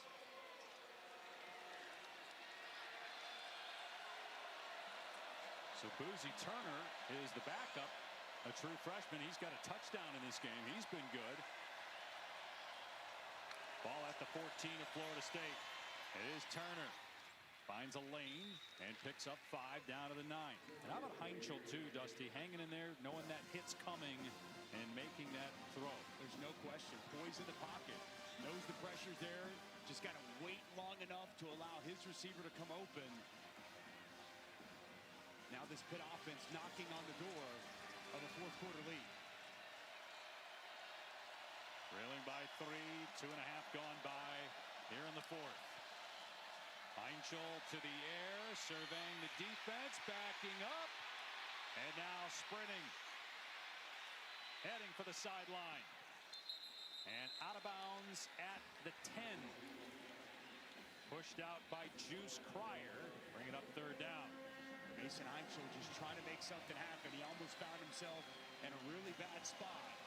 Able to get to the edge and get out of bounds. And if you're Mason Heinchel, don't force the issue in this spot. Had the red zone interception late in the first half. It's been a real problem for Pitt this season. You want to be able to take a shot if it's there, but don't force the issue.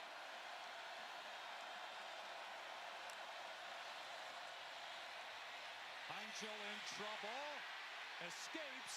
Being chased at the 20.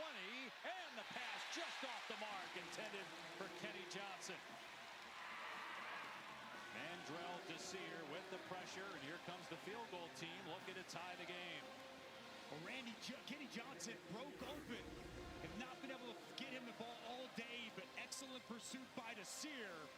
And Heinzel just unable to get the football to 2. That was awfully close, though. Heinzel was upset with himself. He's that confident. He thought he should have made that throw. And now a 28-yard try by Bukowski, who's 10 of 11 on the year. And we are tied at 24.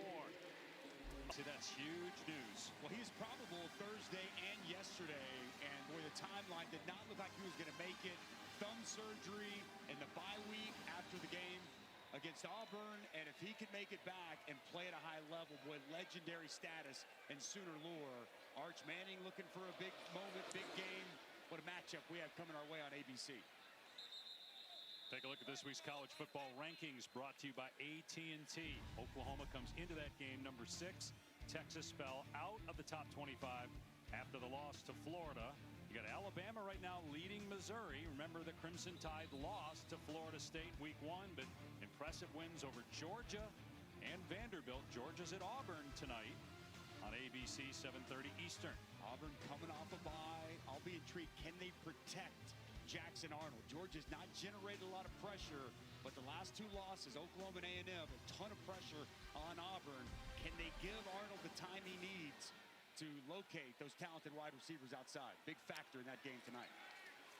This is the 12th consecutive run for Florida State, and Castellanos is eaten alive by Nick James. It's his first attempt running the ball since he fumbled in the second quarter.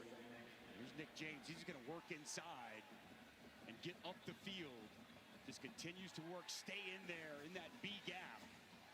Also an excellent job coming downhill by Rasheem Biles, with Biles just all over the place.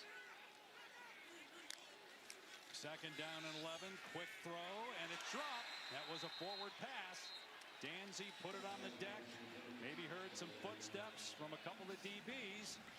And it's 3rd and 11. That was Kyle Lewis coming downhill to make that play outside. And I think he did feel what was coming at him. Danzy just takes his eyes slightly off the football. And now 3rd and long here for this Florida State offense. And depleted at wide receiver and tight end on a crucial 3rd down moment. No Randy Pittman, no Deuce Robinson. On the rollout, Castellanos gonna keep it. And he runs out of room. Good job by Pitt to keep hovering around the sticks to make sure Castellanos couldn't get loose. And it is a quick 3 and out by FSU. Well, it's vision defense, man. Watch these guys run. Watch them run to the football. Zone coverage on the backside. And we're going to see them just go. Watch them all fly to the football. When Castellanos declares to be a runner, that speed of that Pitt defense on display. And it was Rasheem Biles once again who gets there first. Well done getting off the field. A quick 3 and out for that Pitt defense. Shimento had a punt blocked in the first half. Kenny Johnson, the return man, made a mistake fielding a ball at the 2-yard line. He secured it, though, for a fair catch.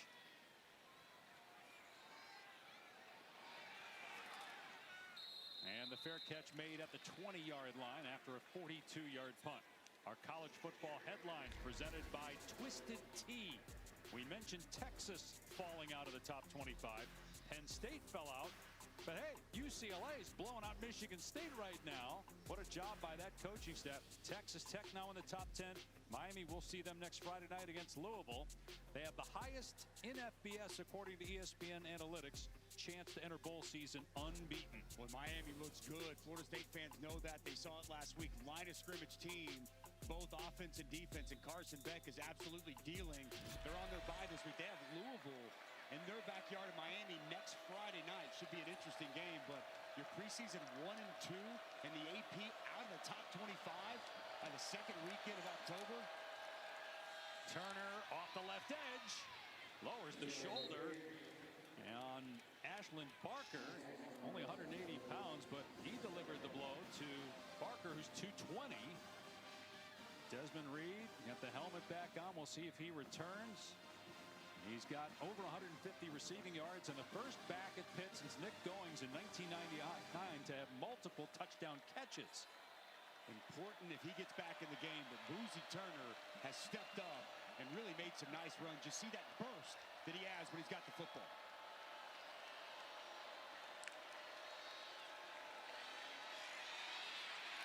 Heinschel delivers into Florida State territory is Kenny Johnson, and Johnson stays in bounds before he's finally knocked out near the 20-yard line by Barker. On the cusp of the red zone after that 42-yard catch and run. Well, it's a three-man pressure, plenty of time for Heinschel. Dig route coming inside, and as Heinschel moves to his right, he doesn't miss an open Kenny Johnson this time. Hits him right, center mass. And you see Kenny Johnson been waiting for the opportunities all day. Really well done after the catch. Pitt in field goal range, tie game, inside 9 minutes to go.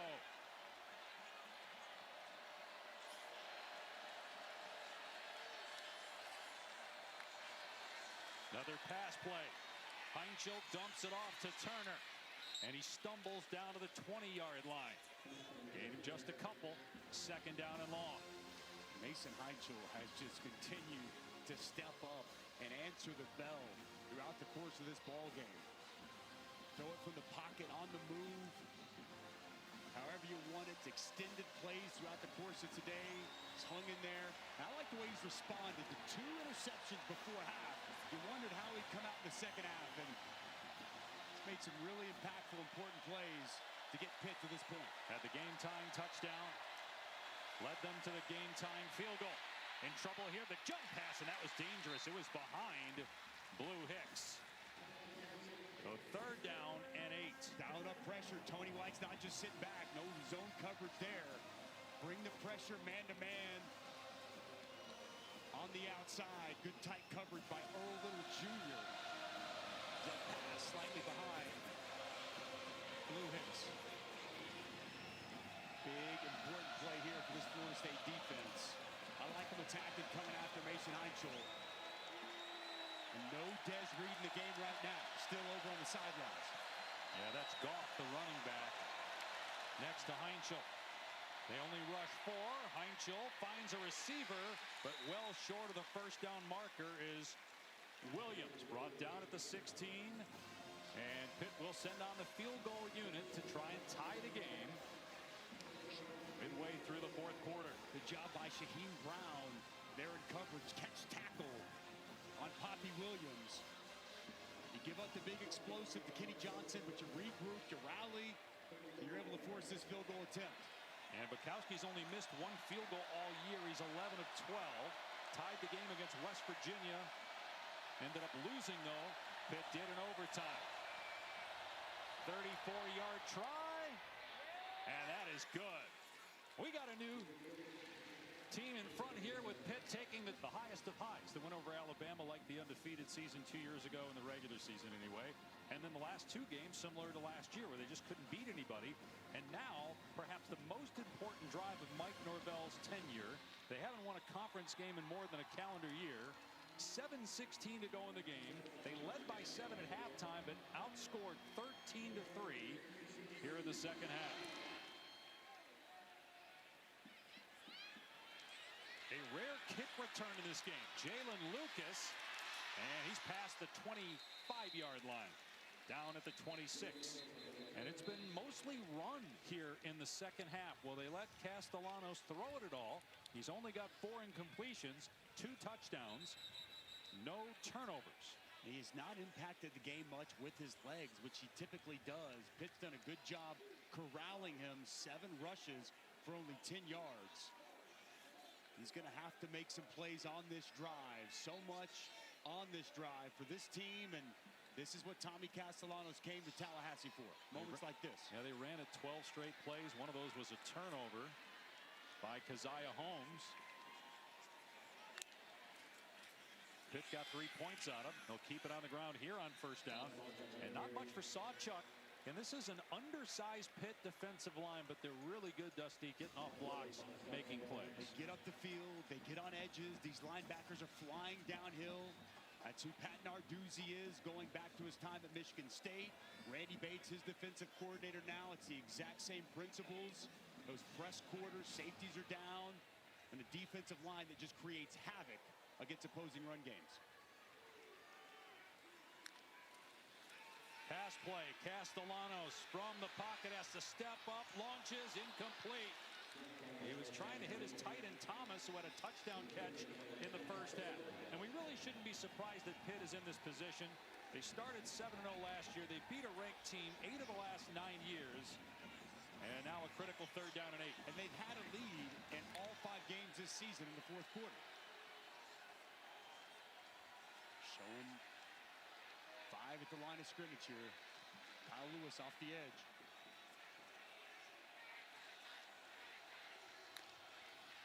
They blitz. Castellanos spins away from pressure. Long throw. Incomplete. Tried to hit Makai Danzy right at the sticks.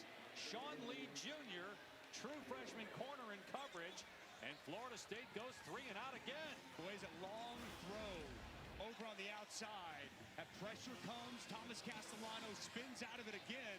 And it's a long throw. How about the plant and drive by the true freshman, Sean Lee, to come contest that catch by Danzy. I think Danzy could have made a play on it. But Lee there to help the disruption. Back-to-back 3-and-out stops after the Pitt defense created the takeaway. 2 3-and-outs in a row. And Mason Heinzel is going to get the football back with a lead late in this 4th quarter. Got a whistle as Florida State was going to fake punt on 4th and 8 from their own 29. Gavin Sawchuk. Delay of game. Offense. 5-yard penalty. 4th down. Maybe that'll end up being a blessing in disguise. I was going to say, it did not look like that was going anywhere. I think that actually might work out in the favor of Florida State. Pitt was there. Yeah, he was going to go down for a loss, and Pitt would have had the ball at around the 20-yard line of Florida State with a chance to put the game away.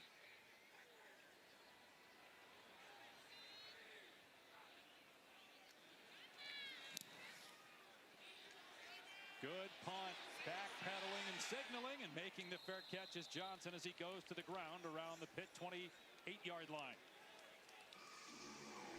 Well, Mason Heinzel, the true freshman, first ever road start. He had 2 turnovers before the first half ended. This touchdown pass was phenomenal here in the second half. And how about this big throw in the last drive, moving to his right, finding his favorite target, Kenny Johnson, across the middle. 2 big key plays and key throws here in this second half. It's what really helped and catapulted Pitt to this 27-24 lead. He was the 3rd string quarterback in camp, true freshman. Now he's starting at Florida State. Could get a huge win for his team and provide potentially a knockout punch on Florida State's season. Back in Reed, no running room though, off the left side. Bounced out by Jabril Rawls and Daniel Lyons. And Florida State's defense answer the call here with 6 minutes to go and the Noles down 3. Well, it's a good job on first down, stringing that out. Great to see Desmond Reed back in the game. He's missed the last 2 games. He's been such a key piece of this offense today. Creates matchups out of the backfield, whether it's a linebacker, it's a safety. Florida State has not had an answer for Desmond Reed as a pass catcher. Play action. Heinzel unloads, and it's pulled in for a first down. Poppy Williams at the 43-yard line, a 16-yard pickup. And once again, no pressure. It's a 4-man rush, but they do not get home. And Mason Heinzel just a strike down the field to Poppy Williams. Nice route and a better throw. And now Pitt will take a little time off the clock here, getting the check from the sideline. Heinzel with excellent second half numbers after what Dusty just illustrated, those end of half mistakes. They'll run Reed, and he gets swallowed at the 47 by Amari Williams. 3rd down and about, I checked that 2nd down and about 7 here on the 46-yard line with the clock nearing 4.5 to go, and Pitt up 3. Cade Bell checking that play sheet. He's brought in because he's such an outstanding play caller. He's got the utmost belief and trust in his quarterback, regardless of the age, believes in him fully. We'll see if he continues to put the ball in his hands on this drive. The 18-year-old who replaced veteran Eli Holstein last game at quarterback. He'll take off here and a ton of room. Heinschel fumbles the ball, and it somehow pinballs forward to a Pitt player. Recovered by Turner. They actually ended up getting about 7 or 8 yards more. Earl Little hacked it out, but what a bounce in favor of the Panthers. Sometimes the ball just bounces your way, and that's the case. Earl Little Jr., bam, bangs that ball out. But how about the hustle down the field? Great job by Turner. And Florida State still doesn't have a fumble recovery all year. That would have been the perfect time to get number 1. Turner on the pitch. Down to the 18. Nearing 3 minutes to go. Florida State desperately needs a stop, down 3. A field goal would obviously keep the Seminoles alive. A touchdown by Pitt would put the Noles in real danger. So many times today, Florida State has had pressure coming. Mason Heinschel has made that initial defender miss. He just did it on that big run, one of the biggest plays of this game.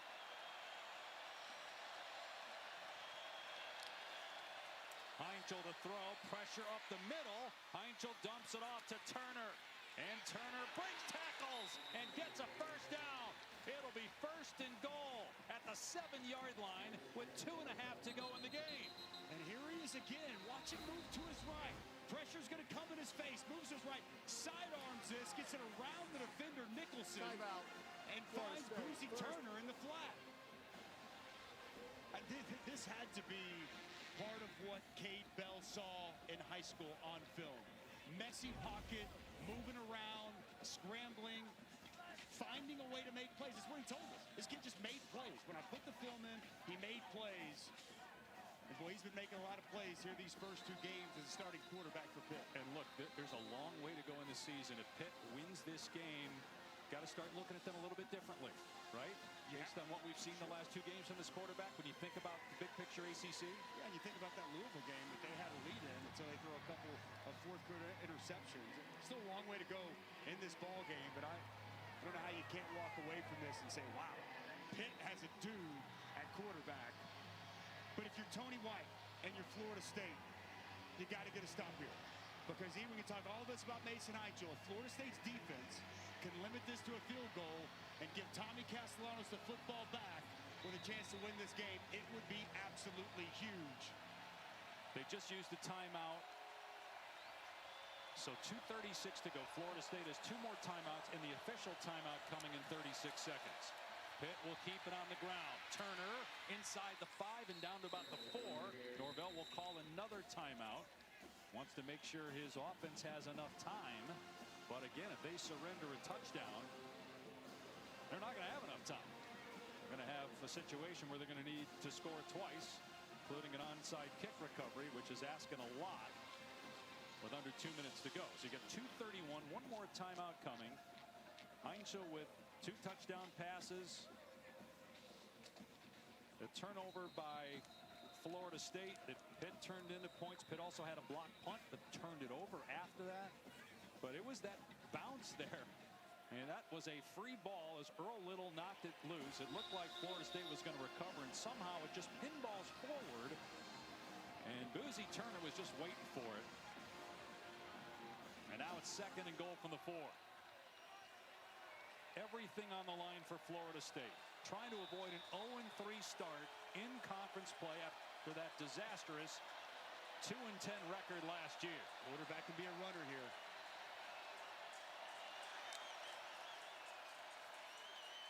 Into the end zone. Turner with the Pitt touchdown. It's a 2-possession game with 2:28 to go.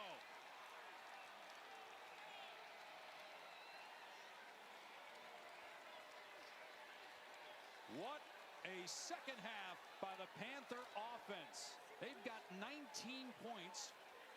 1 more coming here on the kick, holding Florida State to just 3 since halftime.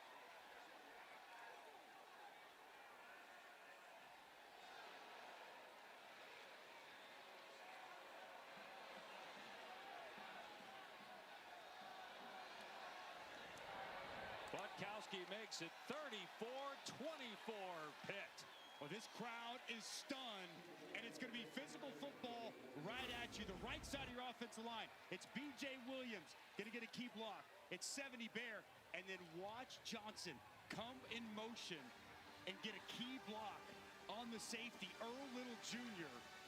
You cannot draw it up any better. Perfectly blocked, and it's Turner getting downhill and getting in the end zone, and a fiery Mason Heinchel on the Pitt sideline. He almost turned it over. Little punches it free. You see it hit the leg of a Pitt player, and just happens to end up in the hands of Turner. Pitt makes the most of getting that fortunate bounce. They score a touchdown, and the FSU fans head for the exits, needing either a field goal or a touchdown here on this drive. An onside kick recovery and another score with just 2 timeouts left, one of their own and the official 2-minute timeout. And a lot of questions about where this Florida State program is headed will be asked if the Noles don't make this comeback. Touchback, it'll come out to the 25-yard line. Former Seminole Deion Sanders, Coach Prime, and the Buffaloes coming up next year on ESPN, hosting Iowa State, which is ranked 22nd in the country. They're going to have to operate really quickly here, Dave. I mean, it's not impossible. And you got a 2-minute, you got a timeout. Things have to go your way, likely an onside kick. But the last 2 possessions have resulted in 3 and outs. They got to find a way to get the ball down the field. They need to create some explosive plays as this Pitt defense has really started to settle in. He's only thrown 3 passes, Castellanos, here in the 4th quarter, and he does not have a completion. He has one here, though, to the 41-yard line, and LaWayne McCoy, a first down gain of 16. A strike to McCoy there. Good route. It's exactly what they needed to start this drive. You look at their last 3 drives, Dusty. Remember that drive that had the fumble? That was a great drive. They were leaning on that Pitt D line. The game was tied at that point, but they turned it over. Castellanos eluding pressure and running. He slides, and that's going to take us down to the 2-minute timeout.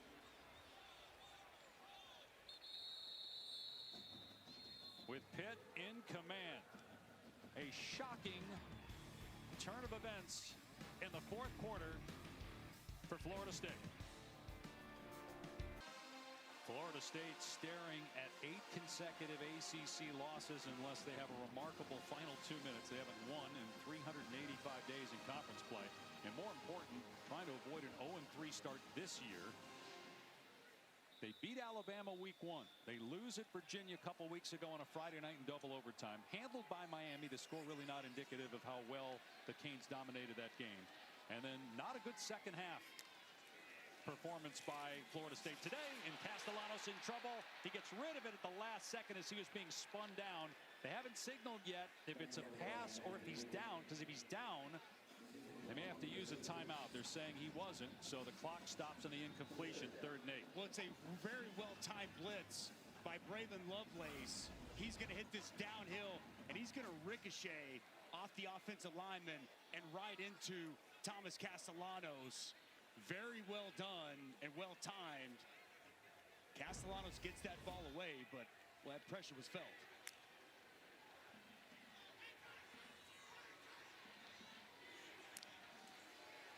Four-man rush this time. Castellanos from the pocket, airing it out. He's got a man, and it's caught inside the 10.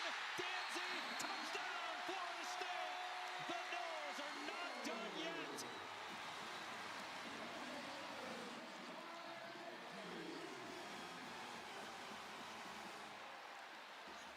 Castellanos drops it in the bucket. That drive takes 43 seconds. They'll still have to recover an onside kick, and they're 0 for 3 on those this year.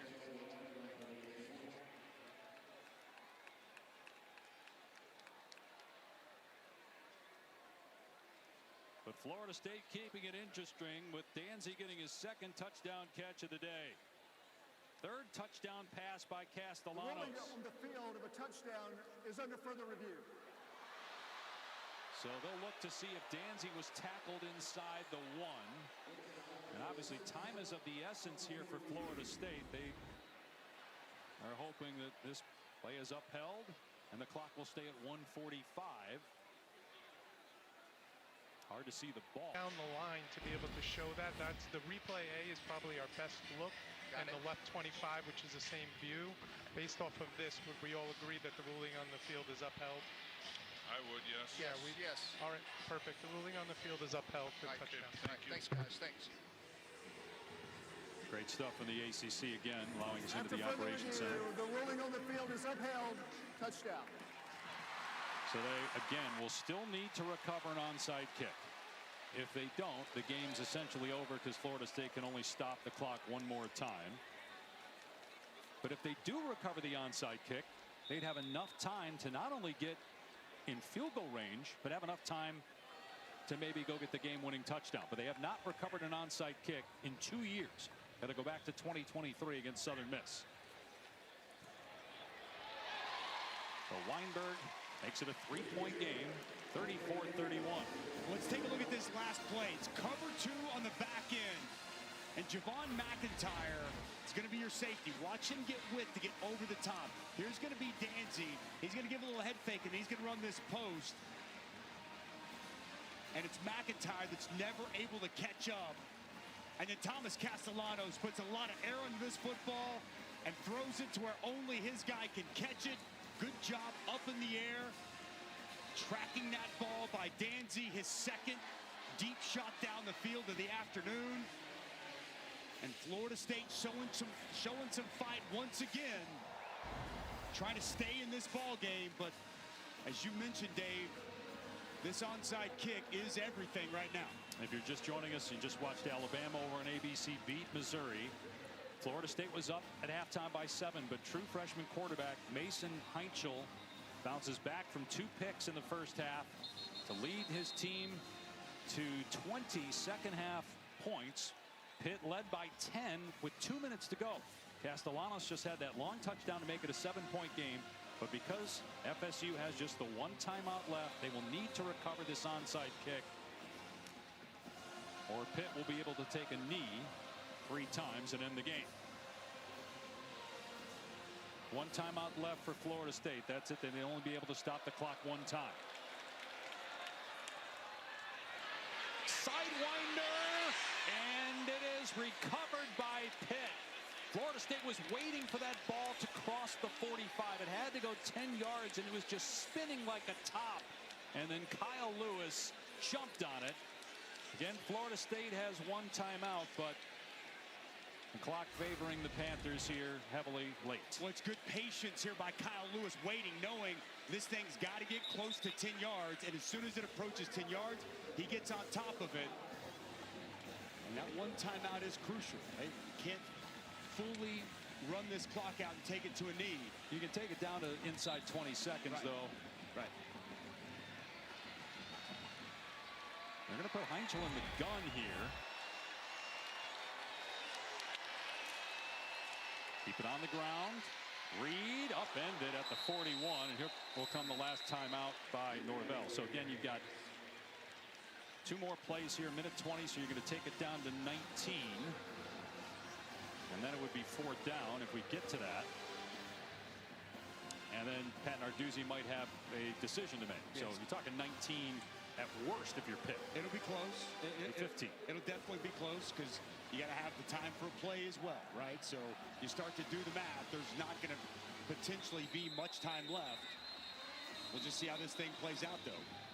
Got to protect the ball if you're Pitt. That's exactly right. That ball security's got to be what's being talked about over during the timeout right now. 2 hands on the football, nothing loose. We've seen a punch out here in this second half from Earl Little Jr. We had the Holmes fumble earlier on the other side.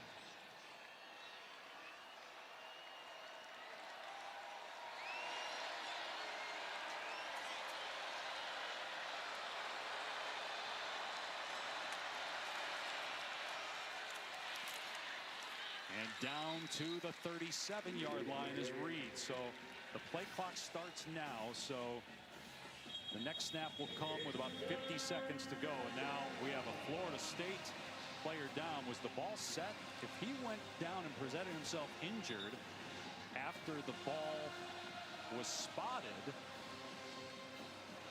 and Florida State doesn't have a timeout, that would be a penalty on Florida State. And with it being 3rd down and 3, The clock was stopped for the injured player. This qualifies for a 10-second runoff. Please remove 10 seconds from the game clock. 127 down to 117, and start it on my signal. Thank you. Which at this point is that's 10 costly seconds that come off the board. Blake Nicholson, you'll see him right here. He looks over. He takes a knee well before it's set. They're still pulling bodies off the pile. Blake Nicholson's over here on a knee, and they blow it dead right there. But 10-second runoff.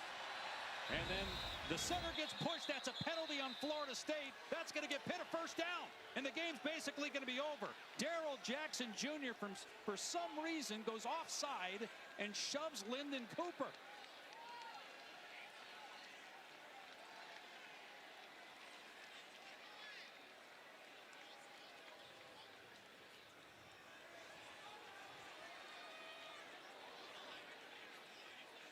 Again, it's 3rd down and 3, so any Florida State penalty, it's a first down for Pitt.